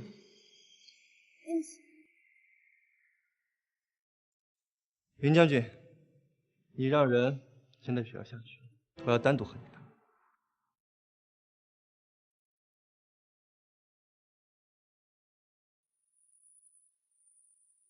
太子殿下，还有什么想说的呀？云将军，南诏今日发来文书，他命10万大兵作为要挟，点名要萧清雪去给他们的太子。为了安抚、说动萧清雪，南诏不能得罪，云家就能得罪了是吧？你可以哄萧清雪，那我们雪瑶就可以随时被你丢弃吗？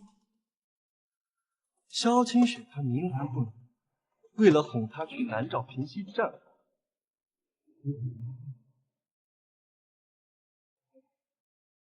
你也是真的应该更理解我。我除了是云将军，我还是雪瑶的哥哥。我算是明白了，太子用谁时就会对谁竭泽而渔，不用时便会弃之不顾。难怪萧清雪铁了心都要跟你合力。太子这是失心疯了，居然被区区一个侧妃拿捏住，还当着父皇和文武百官的面求他，这不是当晚天宫吗？想不到萧侧妃如此大胆，在大殿上就耍起了性子。她是哪种人？难道非你不可吗？这是姑的家事，还轮不到父王来操心。清雪，我等下就去退婚，不要合力行不行？等下就去退婚？是，我今日就去退婚。你还是太子妃，只有你一个人，不会有侧妃，不会有妾室，连通房侍寝也不会有。求你了。好啊，那我等着看你的诚意。所以你是答应了？我回去等你的消息。至于这里，你来解释。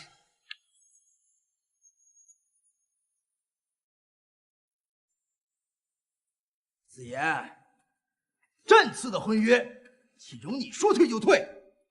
云将军在边关杀敌，你如此对待他的女儿，云将军寒心，让万千将士寒心。太子殿下，为国出力是每个人应尽的责任。妻子，但也是我拥护的子民。抗婚。若他真的抗旨够尊，你们谁敢杀他？就不怕南诏起兵吗？如果他不为生死，宁死不去，父皇又如何逼他心甘情愿前往南诏？若是萧侧妃的话，或许真有可能宁死不去。这下太子该头疼了。区一个妇道人家，吓唬吓唬就老实了，哪有那么大的本事？你们可低估了一个女子的勇气，不管是和离的勇气，还是抗旨的勇气，都有。让主南诏需要他的遗书，在往地上踩。当初我答应给你们赐婚。还请父皇最后给儿臣一次机会，此事由儿臣去做。当务之急就是说服他前往。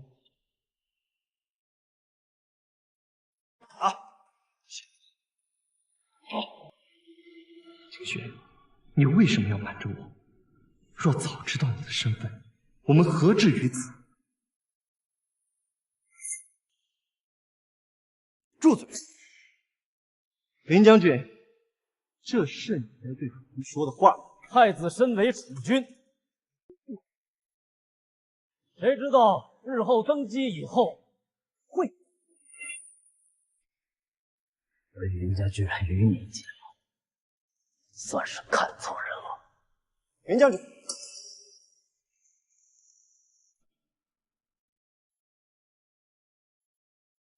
我们现在是一条绳上的蚂蚁。是父皇为我和雪瑶子婚期，这个关系就不可更改。姑已经和人家捆绑了，姑怎会损害你们的底线？那不是自断臂膀吗？太子殿下现在的行为，不也等于？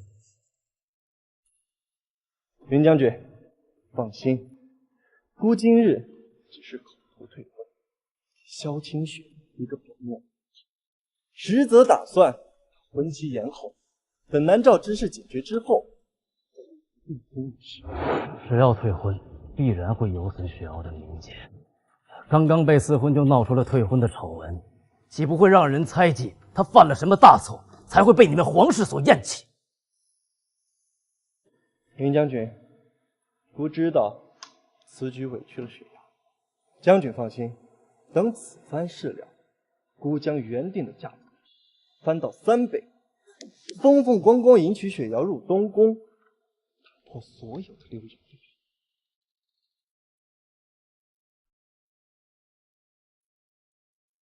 臣方才失态，还请陛下恕罪。关于西境粮草之事，臣定全力解决，就算是砸锅卖铁，我也会把粮草送到面前。云将军理解就好。雪瑶性子冲动，先暂时别告诉他退婚为假，等之后姑再好好的。殿下，大可放心，姑还有事，先行走。臣恭送太子殿下。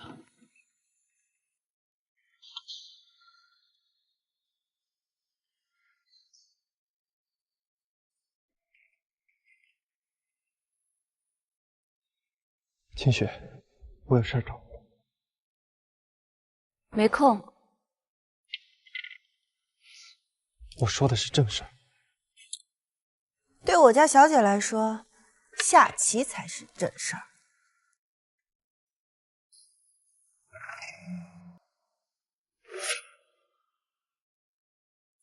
你堂堂一个太子，怎么说跪就跪啊？你这没用，我曾说过，要皇后亲自来求我见好再说。裴子言，你食言而肥，但我说出口的必定作数。清雪，我已经去人家退婚。你的退婚与我何干？我从未承诺过你任何事情。可你不是在大殿上说过，我可以去退婚？我何时说过退婚就等于不合理？裴子言，你自以为高明，能将婚姻玩弄于股掌之中。娶太子妃时独断专行，退婚时也不和云雪瑶商量。在你眼里，女子就是棋子。清雪，信我，我只爱你。我只不过是一时糊涂，难道就罪该万死吗？只求你给我一次机会，重新来。裴子言，你如今意识到了事态的严重，就开始装出这一副可怜的姿态，想让我心软。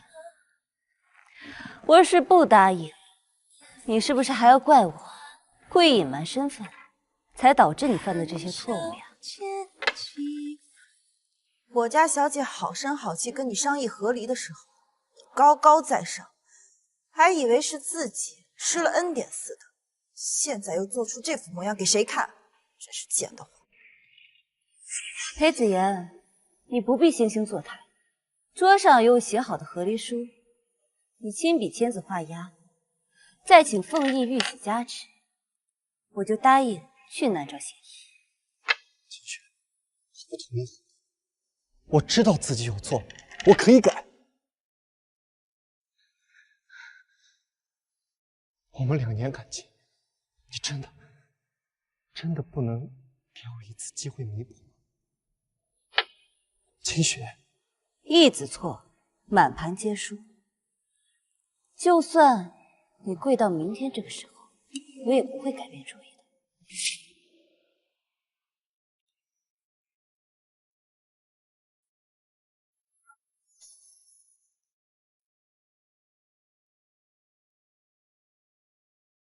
男子汉大丈夫，跪天跪地跪父母。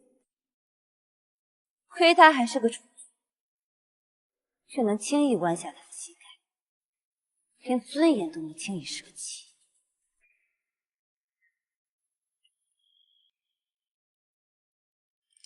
南诏怎么会求医到庸国来？天下这么大，就找不到一个好大夫了，偏偏点名要萧清雪。后天使臣就要到了，萧清雪她怎么说？他坚持要，简直是无理取闹！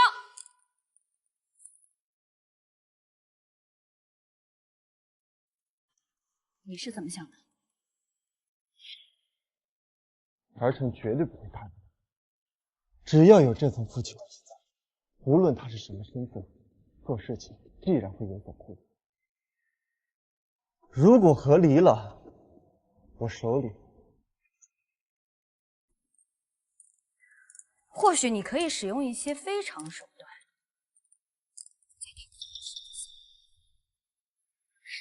到直接教人。不行，萧清雪的身份或许没有那么重要。母后，这件事情就交给儿臣去，您就先别管。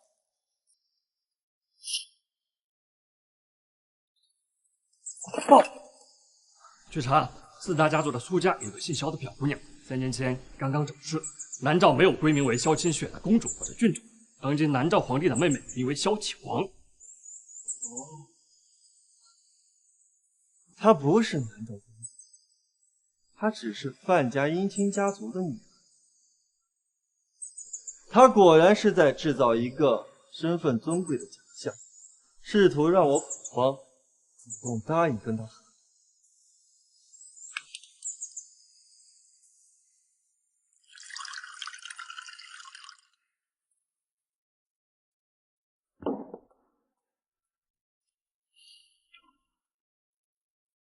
清雪，我派人调查过了，南诏没有叫萧清雪的公主或者郡主。清雪，明日南诏使臣就要来了，你别再耍脾气了。我是不会同意和离的。清雪，你要是能够治好南诏之病，维持两国交好，我保证太子妃就是你，并且保证在登基之前，东宫只有你一人，绝无其他侍妾。清雪，你若担心安危，我可以陪同你一起去南宫，护你周全。太子殿下就不怕有去无回，倒真是情深意重。夫妻二人本就应该同甘共苦，若是真回归，我也会一命相随。我的条件只有一个，和离蜀。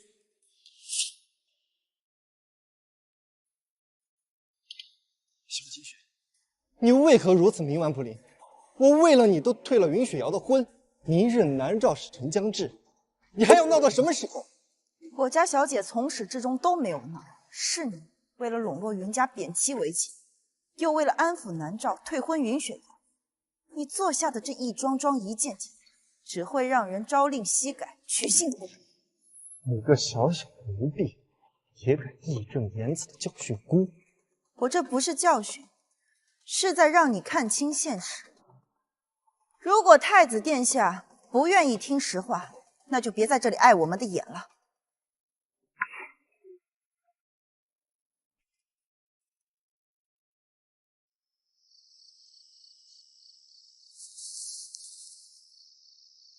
在下雍国太子裴子言，不知将军该如何？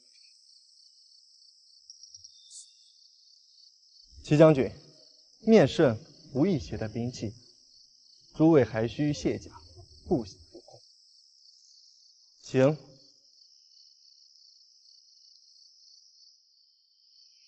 你有何资格指使我？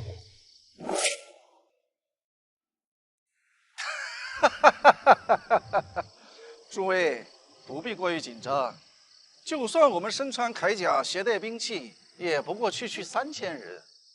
你们那么紧张干什么？就是10万大军都在边关呢，个3000人就能吓倒你们，那10万大军岂不是把你们吓得屁滚尿流啊？都说南诏是强国，自有强国风度。诸位一上来便冷嘲热讽，这就是你们的风度。谁冷嘲热讽？我们说的都是事实。南诏若真的想对你们不利，就该10万兵马踏破雍朝疆土，让你们的皇帝或者太子亲自把萧大夫送到边关。诸位不是来和谈的吗？我看这不像和谈的态度。你们雍朝若是怕死，我们大可就此离去，不必浪费时间。好，齐将军。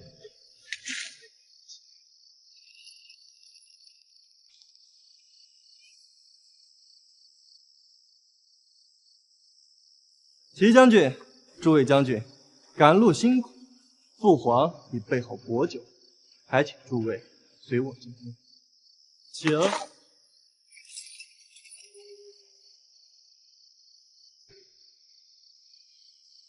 沈耀川、郑清武，你们2人随我进殿。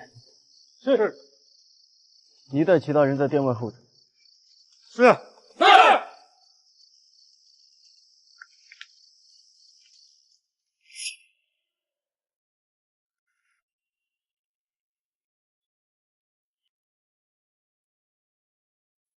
父皇，这位便是南诏赫赫有名的大将军齐渊。想必齐将军千里迢迢而来，应该累了。殿上已经准备好了薄酒，请众将士上殿一饮。齐将军、2位将军，请上座。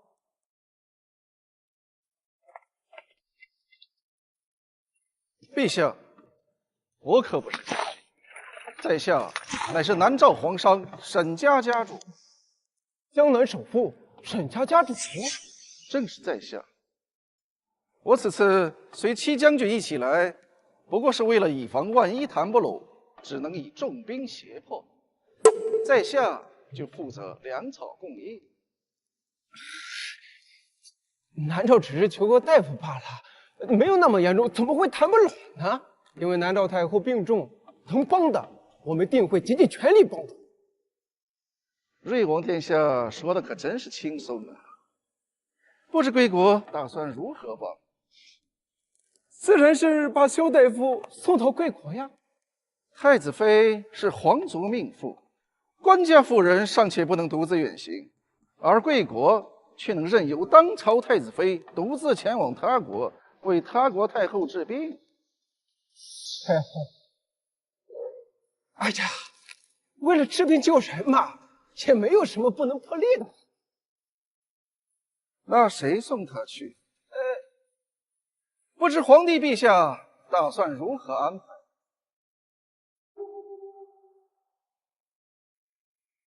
清雪是孤的太子妃，自然是由姑护送她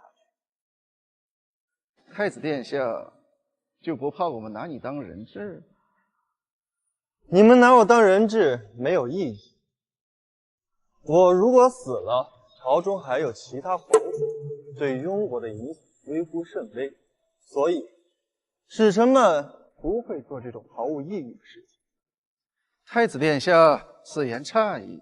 我们南诏做事只问心情，不问义。若是萧大夫治不了我太后的病，你觉得你们还能活得回来？许家主，你好像对本太子有种莫名的敌意。太子多心了，我怎么敢对太子殿下有意见？那就好，两国交谈自然是以和为贵。不知齐将军和诸位使臣还有没有其他条件？本太子可以做主，一一满足。方才沈耀川说的都是大雍皇室的安排，本将军倒想问问，那位萧大夫是什么想法？他自是愿意。太子说的怕是不算，我要听萧大夫自己说。子言，派人去把太子侧、太子妃请上殿来。是。清雪，希望姑昨晚的那份真心剖白，你能听进去几分，也让姑难做。太子妃，太子吩咐请您进宫，皇上和使臣都在大殿内等着呢。我不去。太子妃，可千万别叫错了。我们王妃还没进宫，可以叫晋王妃，但不能叫太子妃。这就算进了东宫，也只能叫太子侧妃。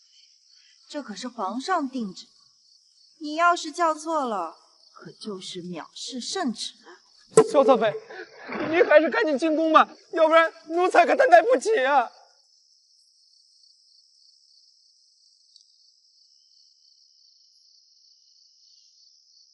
回去告诉裴子言，想让我进宫，条件不变。他知道我不去的原因，不会怪罪你的。王妃的条件是让太子在和离书上亲笔签字，再请皇后凤仪和雍朝玉玺加持，最后由皇后亲自求到晋王府，请我入。你再耽搁，南诏使国就等不及了，还不快去！是。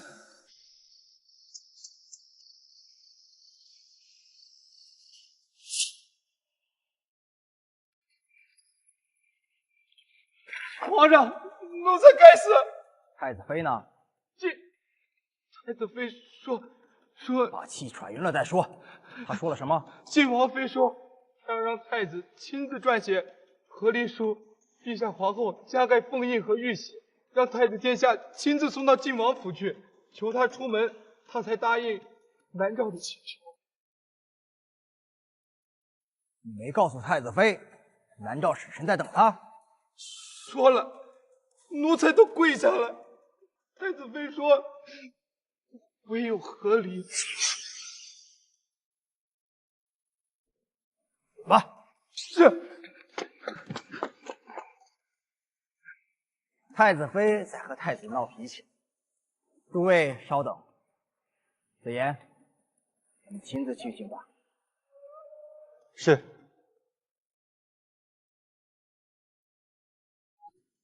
姑去就会。我们要的是萧大夫心甘情愿、毫发无损。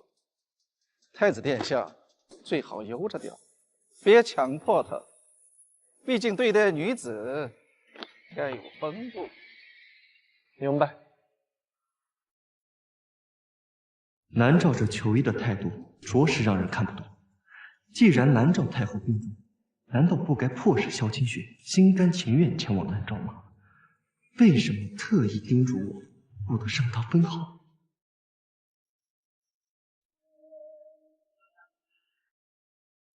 齐将军远道而来，定会在雍国多留几日，朕一定尽好地主之谊。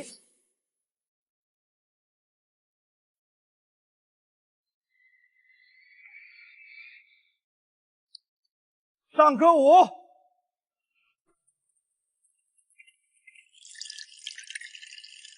萧清雪，你人呢？给我出来！这云雪瑶又要发疯不成，还拿着匕首，难不成想杀人？估计是刚被裴子言退婚，砸场子来了。这想砸场子也不看看地方。小姐，一会儿奴婢能展开手脚吗？能，知道你这段时间憋屈。既然他们都找上门来挑衅了，为什么不？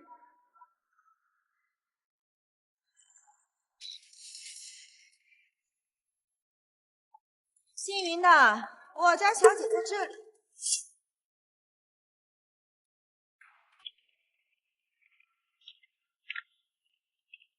萧清雪，这个贱人，是你让太子殿下和我退婚的，是不是？自私自利的女人，我不会放过你的！辱骂王妃，以下犯上，先赏你一个巴掌。贱婢，去死吧！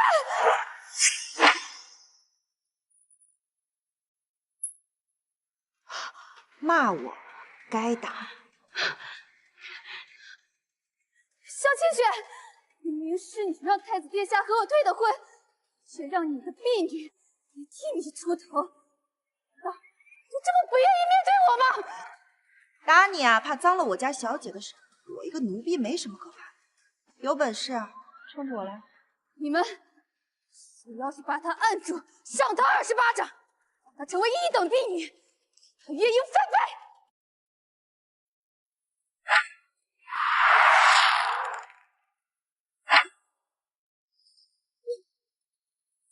你不要过来啊！都给我住手！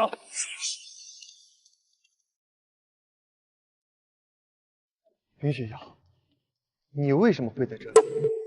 殿下，你看这个婢女都给我打成什么样了？姑问你话，你为什么会出现在这里？回答！太子哥哥，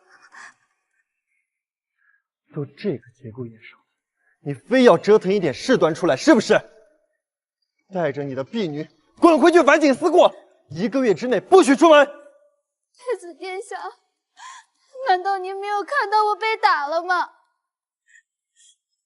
明月她娇壮跋扈，恃宠而骄，不分尊卑，你难道还要庇护她吗？如果不是你来晋王府找茬，会发生这件事情吗？谁让你来的？是萧清雪写帖子邀请你来的吗？你现在立刻跪下，清雪赔罪。我不，所以太子殿下不和我退婚。立刻跪下，清雪赔罪。话。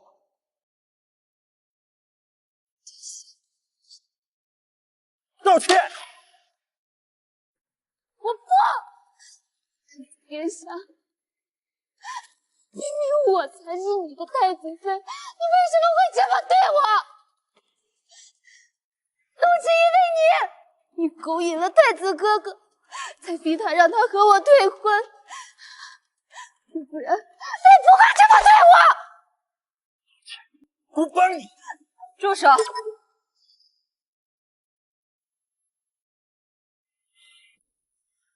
清雪，云姑娘带人闹事，我这就让她给你道歉。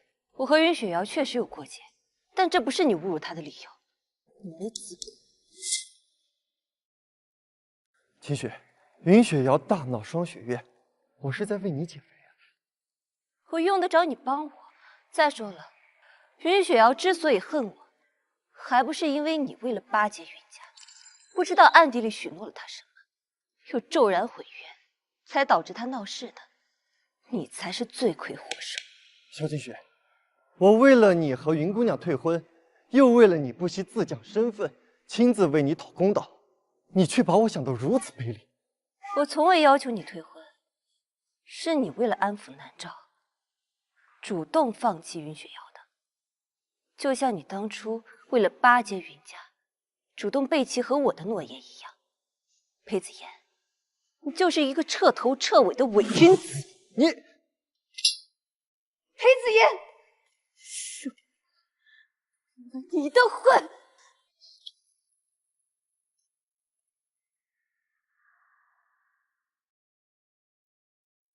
裴子言，想要我进宫的条件不变，准备好签字盖印的和离书，再由皇后亲自送。另外，今日我的条件再加一句，云萧然教媚无方，让他替云雪瑶给明月赔礼道歉。你真是狠心，清雪，你真是狠心。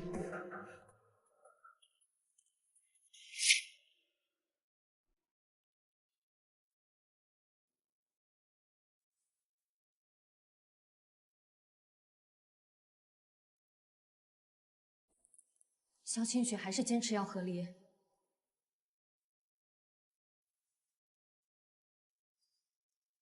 和离，盖封印，盖玉玺，还要母后亲自去晋王府求。本宫绝不会去求他，不那儿臣先去前殿安抚使臣，让他们多留下几日，再去说服萧协。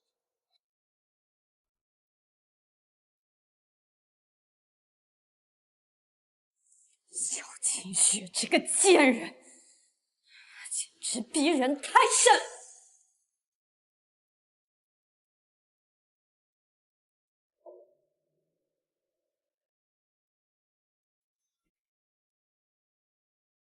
清雪今日身体不适，卧床休息，不知能否明日再来见各位。我们是来请萧大夫的，他不露面，恐怕不太合适吧？明日一早等清雪，我们现在就要见他。若萧大夫身体不适，可让太医诊治。即便医术一般，治个风寒，想也不难。还请他体谅我们救人心切。子言，按沈家主说的去做。回禀父皇，清雪的要求，儿臣。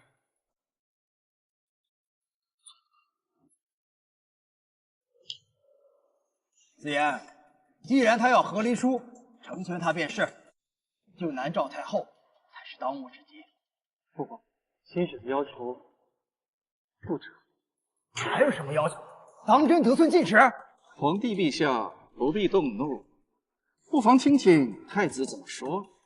不管他提什么要求，都答应，就当他去南诏治病的嘉赏。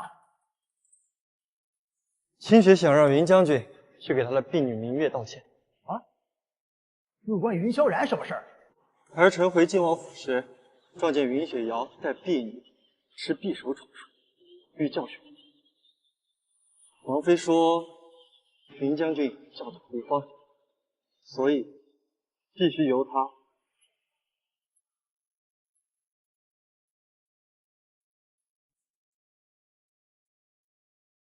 是臣没有教好妹妹规矩，臣该死。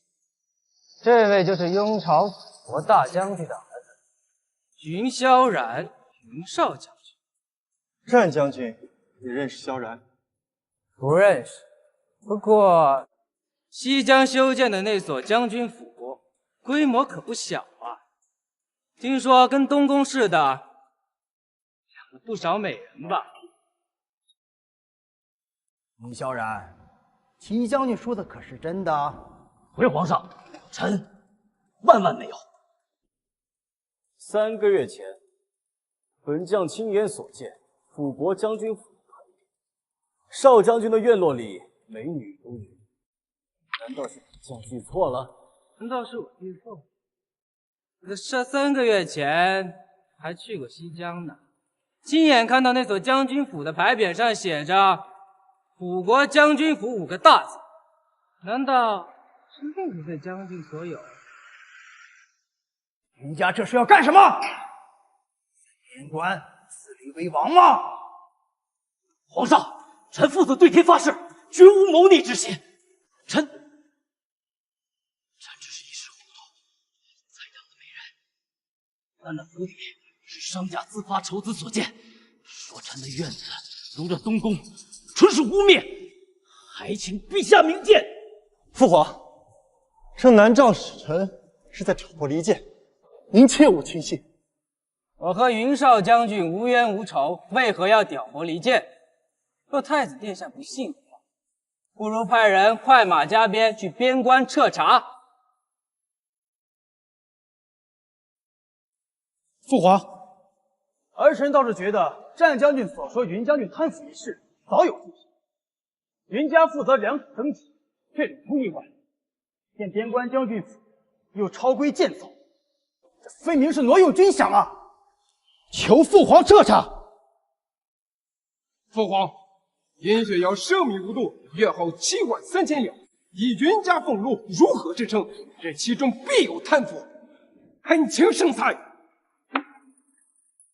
来人，萧然拿下！既然如此，先送他去太子府，给晋王妃赔罪，再先押入大牢，明日严审。若属实，云家父子罪无可恕；不服罪，朕自。陛下，压下去。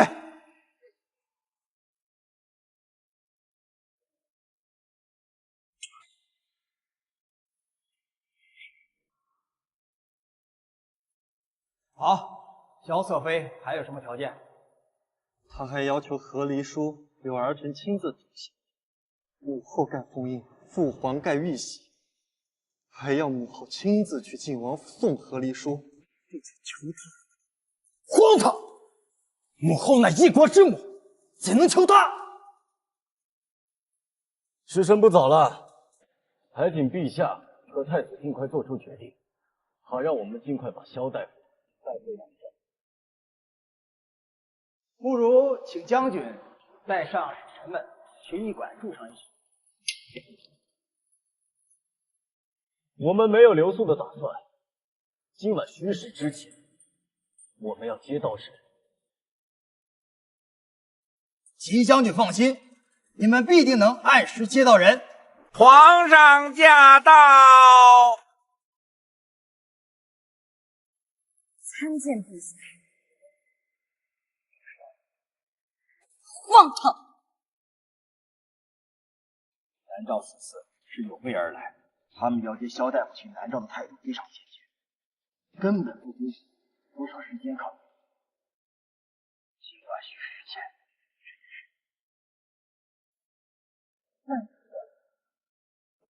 他们会打道回边关，下来。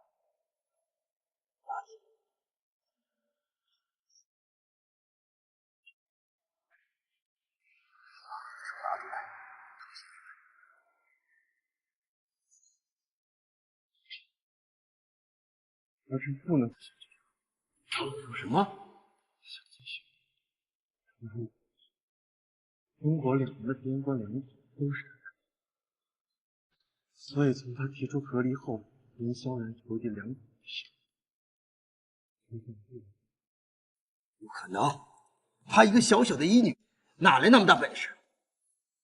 只怕她是想借着这件巧合，想逼迫你退了和云家的婚事。别信他。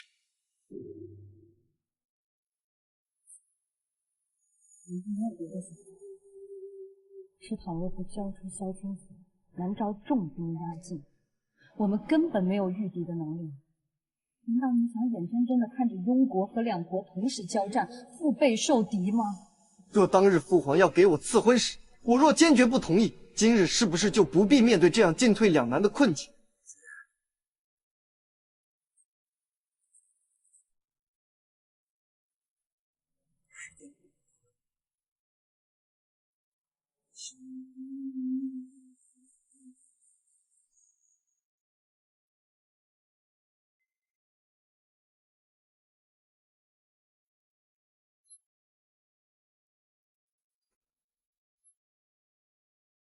行了，鉴于云将军认错态度良好，本姑娘就不计较你妹妹的过错，带走吧。是。多谢太子妃高抬贵手。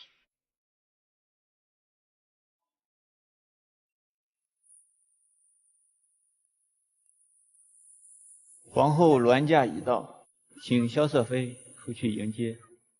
是你们皇后要求我们小姐和离，怎么还要我们亲自出去迎接？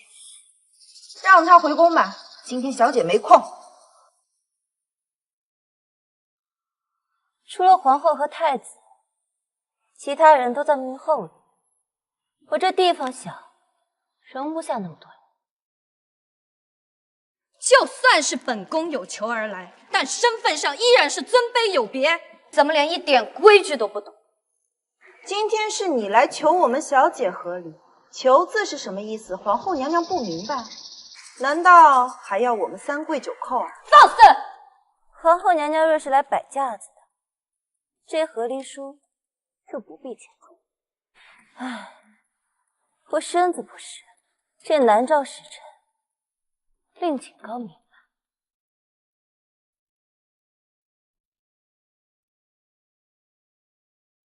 这是你要的和离书，子言的名字，本宫的凤印，皇上的玉玺，都盖得齐全。你不要再找其他理由再为难我们了。皇后娘娘求人就是如此态度。清雪，难道你真的要母后低声下气的求你？这是皇后的决定，我自然不会强求。你是不是觉得此次你去了南诏，给他们的太后看过病以后，你就不用再回来雍国了？我自有安排。这2年，子言对你一片真心。我知道此次让你做侧妃一事，确实是我们对不住你。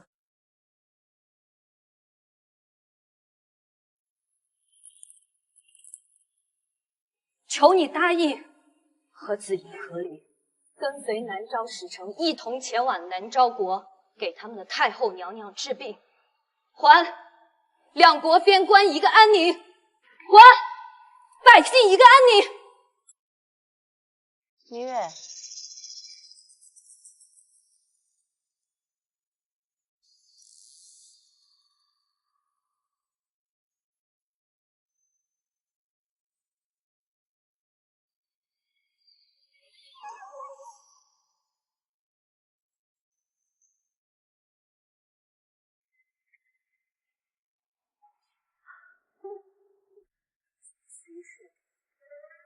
我知道。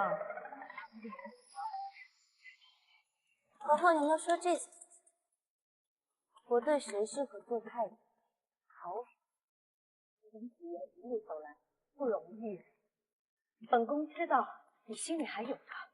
背叛本庭的人是太子，背弃承诺的人是你们皇子，现在还哪敢说？真的太虚伪了。靖王妃，我已经不是靖王妃，皇后娘娘，你可以叫我一声萧妃。明月，我们走。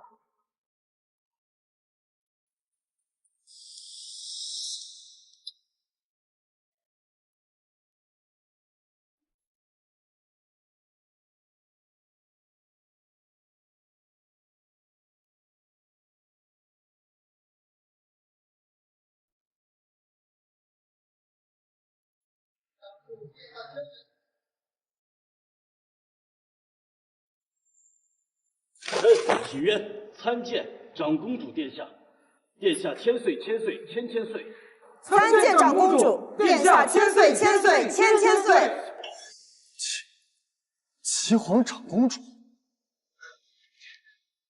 你竟然是南诏的长公主！免礼吧。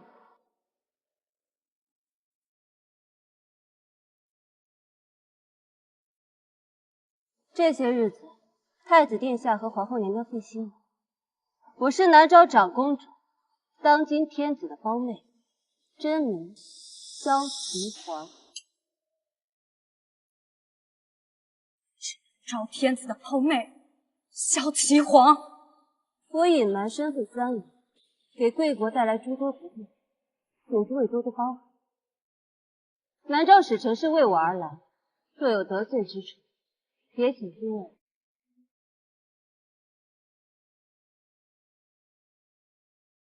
就这样。来人，给齐皇长公主上座。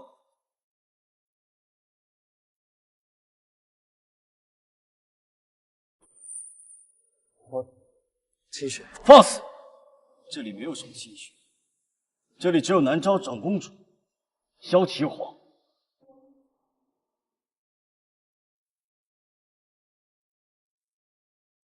诸位请过目，这是我和裴子言的遗书。奉印雍朝皇帝的玉玺和他的名字接载。今日我与他正式合影。从今往后，不管是萧清雪还是萧启皇，都与他裴子言再无任何。清雪，这是一个误会。误会？哼，是指你们雍朝皇族出尔反尔的作风，还是指这个盖着玉玺和凤印的和离书不作数？我不是这个意思。既然贵太子和陛下都认可这份和离书，那我们是来谈谈枕巾的问题。什么枕巾？我救了贵太子，3年内也没有收一文钱，而且都是自掏腰包买的珍贵补品，所以我决定收雍朝南境、江齐、西归、福安3座城池，作为我对应的报酬。不行，万万不行！诸位先别着急啊，我这儿还有一个。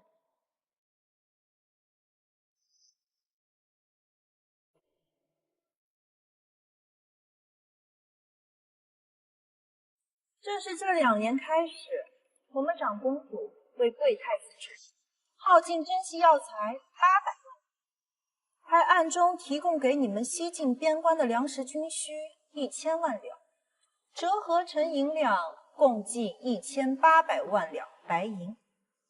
1800万！清雪，你是自愿救我的？确实是自愿的，自愿不代表不收报。难道你们太医院的太医自愿给皇帝治病，皇帝也不需要给他们俸禄吗？就算要俸禄，也无需这么大代价吧？你和子言夫妻一场，俗话说1日夫妻百日恩啊，更何况太医院的俸禄高啊。陛下，3年前所有太医对你儿子的病都束手，一码归一码。现在不需要用已经结束的夫妻关系来说事。我的枕巾就是这么多，如果诸位觉得给不起，那可以让裴子言立即自尽。这3年的800万我可以不收，3座城池我也可以不要，只需要1000万的军需债即可。校长，我们很感谢你救太子之恩，可是当时救人之时，并不知道枕巾会如此高昂。今日长公主突然拿来这一手，是不是有点欺人太甚了呀？即便当初说好了枕巾，事后出尔反尔，我们又能如何？你们雍朝君臣上下最擅长的不就是贿赂了吗？这就是你们冒犯长公主的代价。你们不答应也得答应，否则我南诏、东乡、西岭3国出军，灭你雍朝，半个月之内让你灰飞烟灭。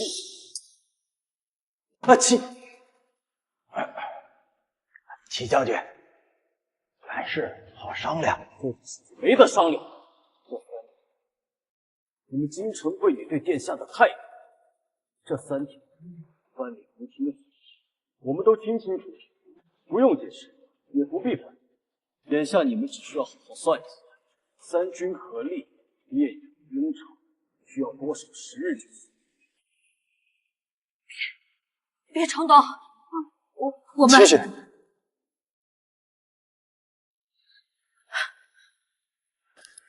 希望是我对不住你，求你看在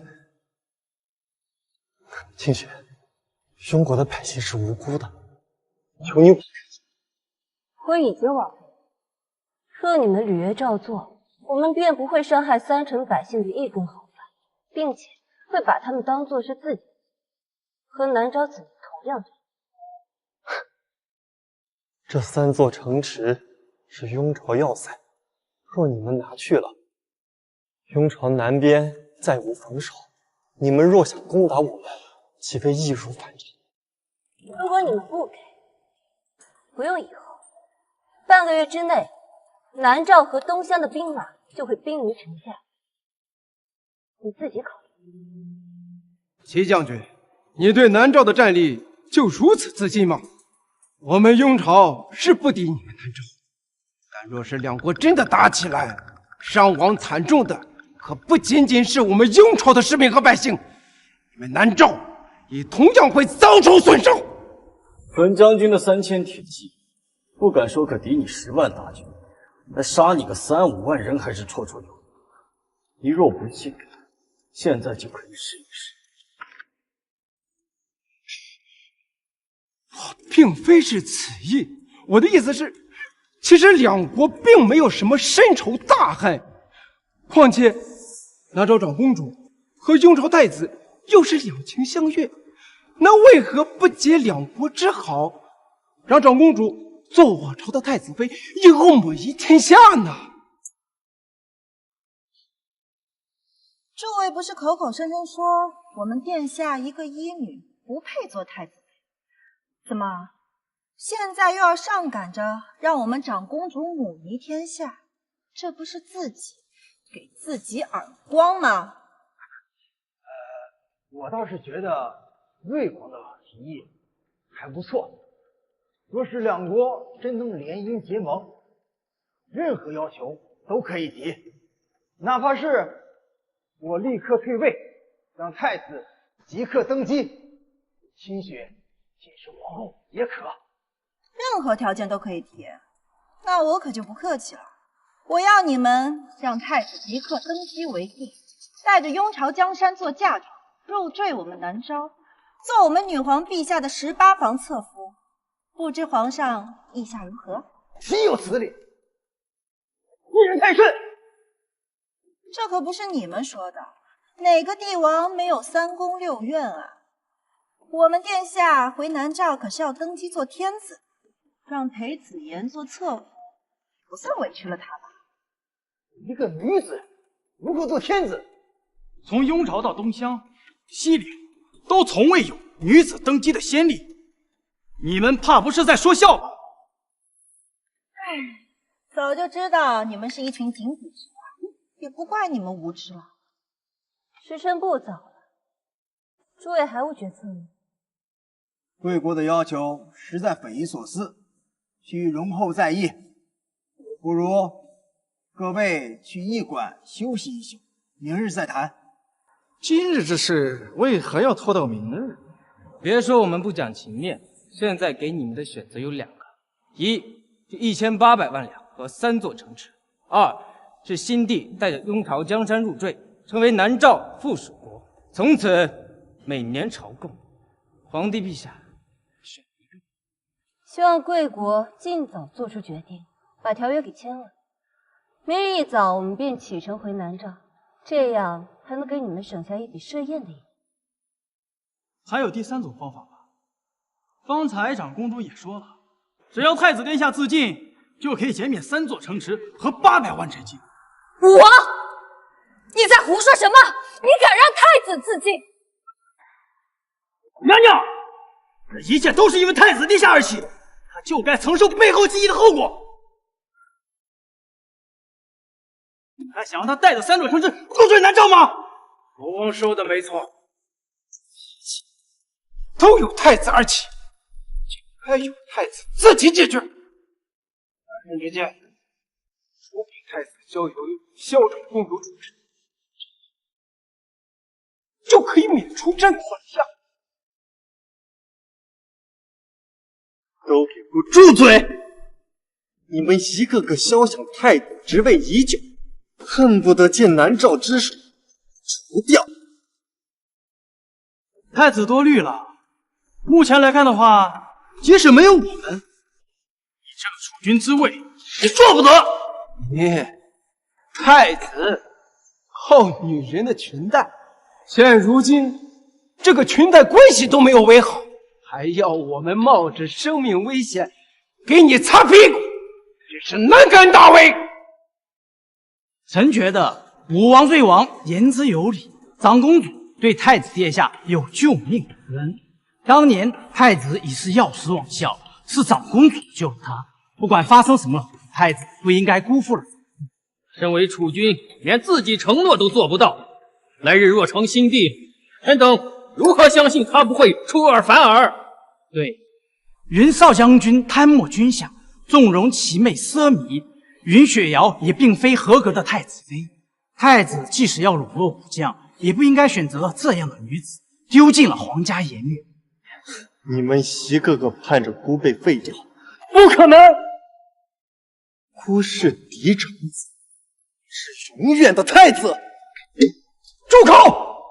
还有没有一点规矩啊？天地上宾客还在，你们就互相指责、推诿，成何体统？场面虽乱，但各位皇子跟使君说的也没错。贵国这一无健康体魄，二无储君气度，三无男子气概，四无守诺之意，五无成事之能，这让人怀疑你这个储君是不是抓阄就可以成了？殿下，您想不想带着子言去他是南朝的，臣想带他去。他曾经这般对待我。行。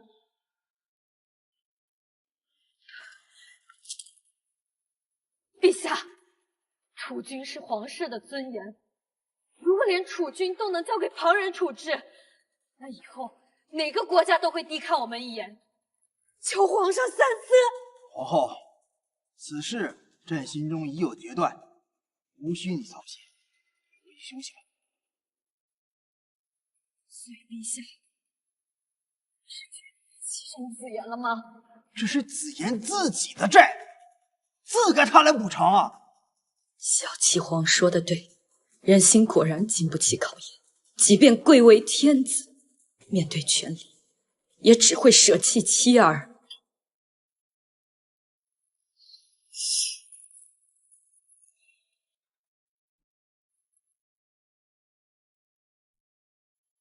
母后，您这是做什么？别拉我！是母后的错，让我去道歉。清雪，一切都是我的错，是我存着让子言拉拢武将的心思，是我以死相逼，让子言答应迎娶于雪瑶。千错万错，错的都是我。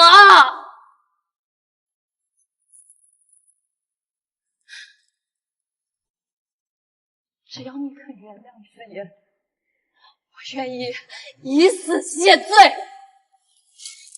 母后，这不是您的问题，是儿臣自己意志不够坚定，迷失所爱，辜负了诺言，对不起他的真心，这一切都是我的错。各位商议出结果了吗？是想割3座城池，归还1800万两白，还是让裴子言在雍朝入赘，做我的客？母后都给你跪下了，你还在咄咄逼人，你就这么冷血，毫无怜悯之心吗？太子是否搞错了？你母后下跪，完全是为了弥补你犯下的错，并非是受我的逼迫。他能有今天，都是被你连累。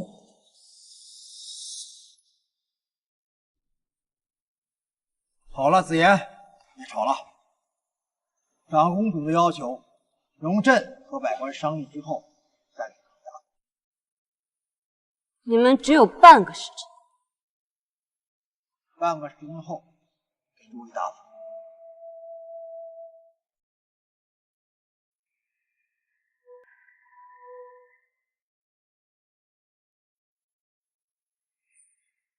属下觉得他们商议的结果一定是宁愿舍弃裴子言这个刚立的太子，都不可能心甘情愿的割让城池。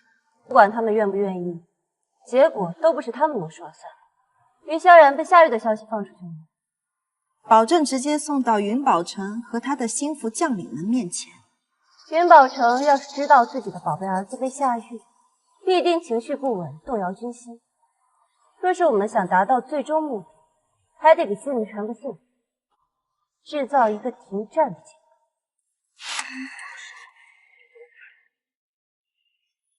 父皇，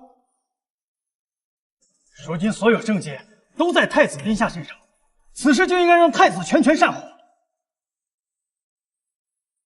南诏想要报复，我们就乖乖把太子交出去，那岂不是更让旁人看不起我们？雍朝尊严何在？朕的脸面何在？父皇，若真要保太子，就要割出3座城池给南诏，如此就能保住雍朝尊严，保住皇上颜面了吗？若边关城池丢失，雍朝疆土不保，可我们全都成为了阶下囚，怕什么尊严脸面都不往上了。眼下又没其他办法，可以解决眼前的困境。儿臣的建议只有一个，让太子跟那位长公主去南诏。儿臣附议。俗话说，一日夫妻百日恩。臣相信女子的性格都容易软，只要太子殿下诚恳认错，打动长公主，臣相信挽回长公主的心不在话下。太子，你有什么想法？父皇，儿臣愿意用儿臣的全部诚意去换取清雪。那就按武王、瑞王说的去办吧。是，儿臣遵旨。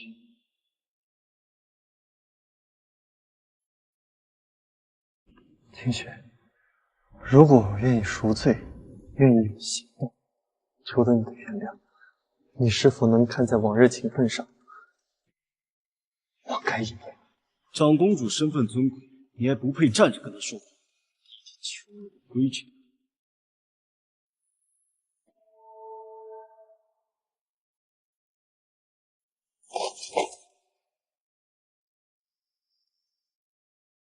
求长公主殿下。黑子言，你觉得你贱吗？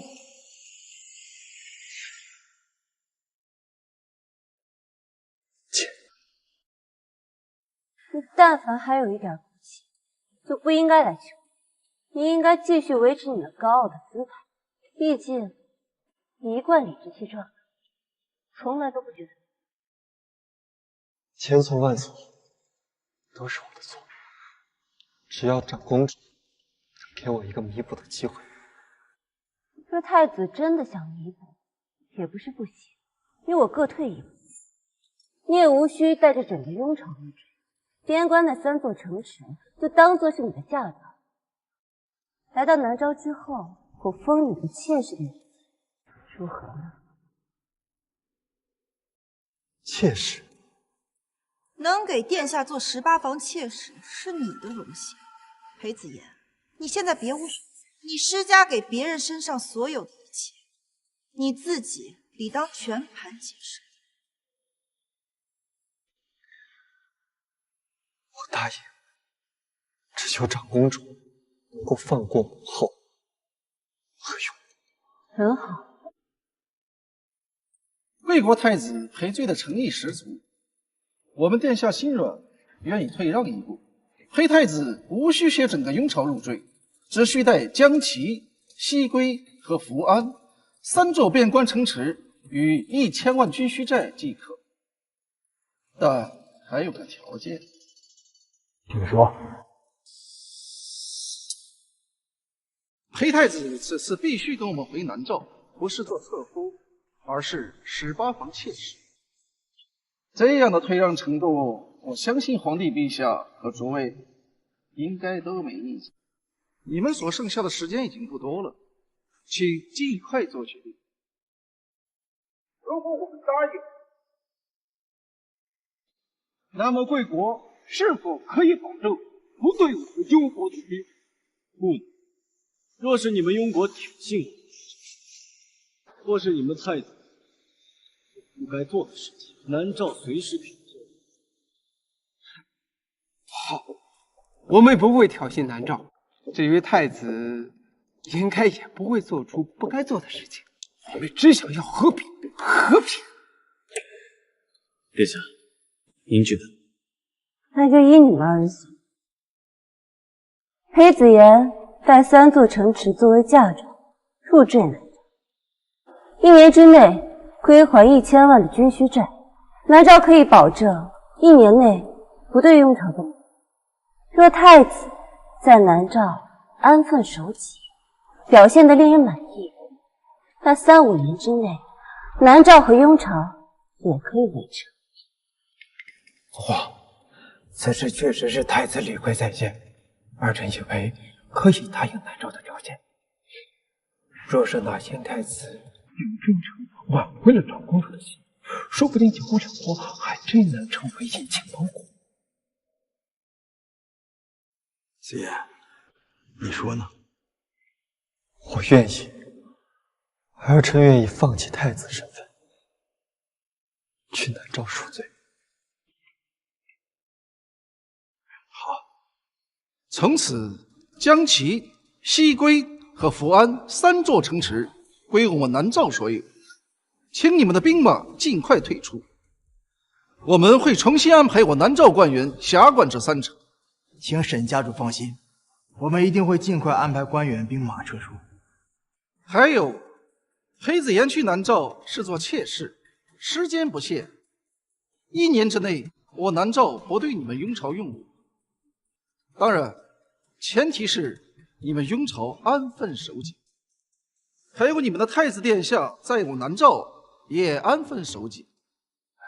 当然，子言赔礼的诚心十足，定会安分守己。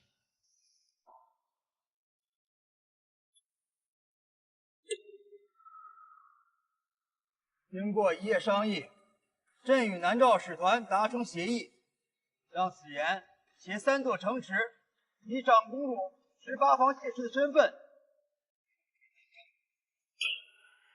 皇上，子言也是您的儿子，是我和您唯一的嫡子。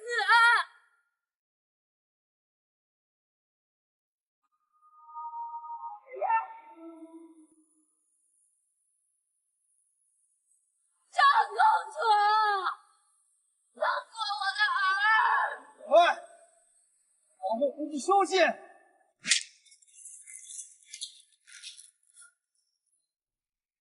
这是哪儿？这是我们长公主的地盘，南诏军营。长公主呢？我要见长公主！呸！你也配！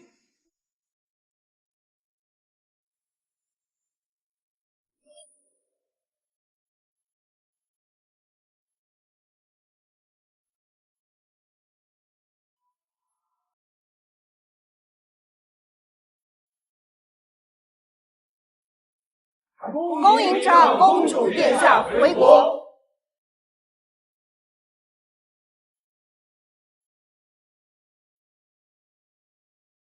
圣旨到。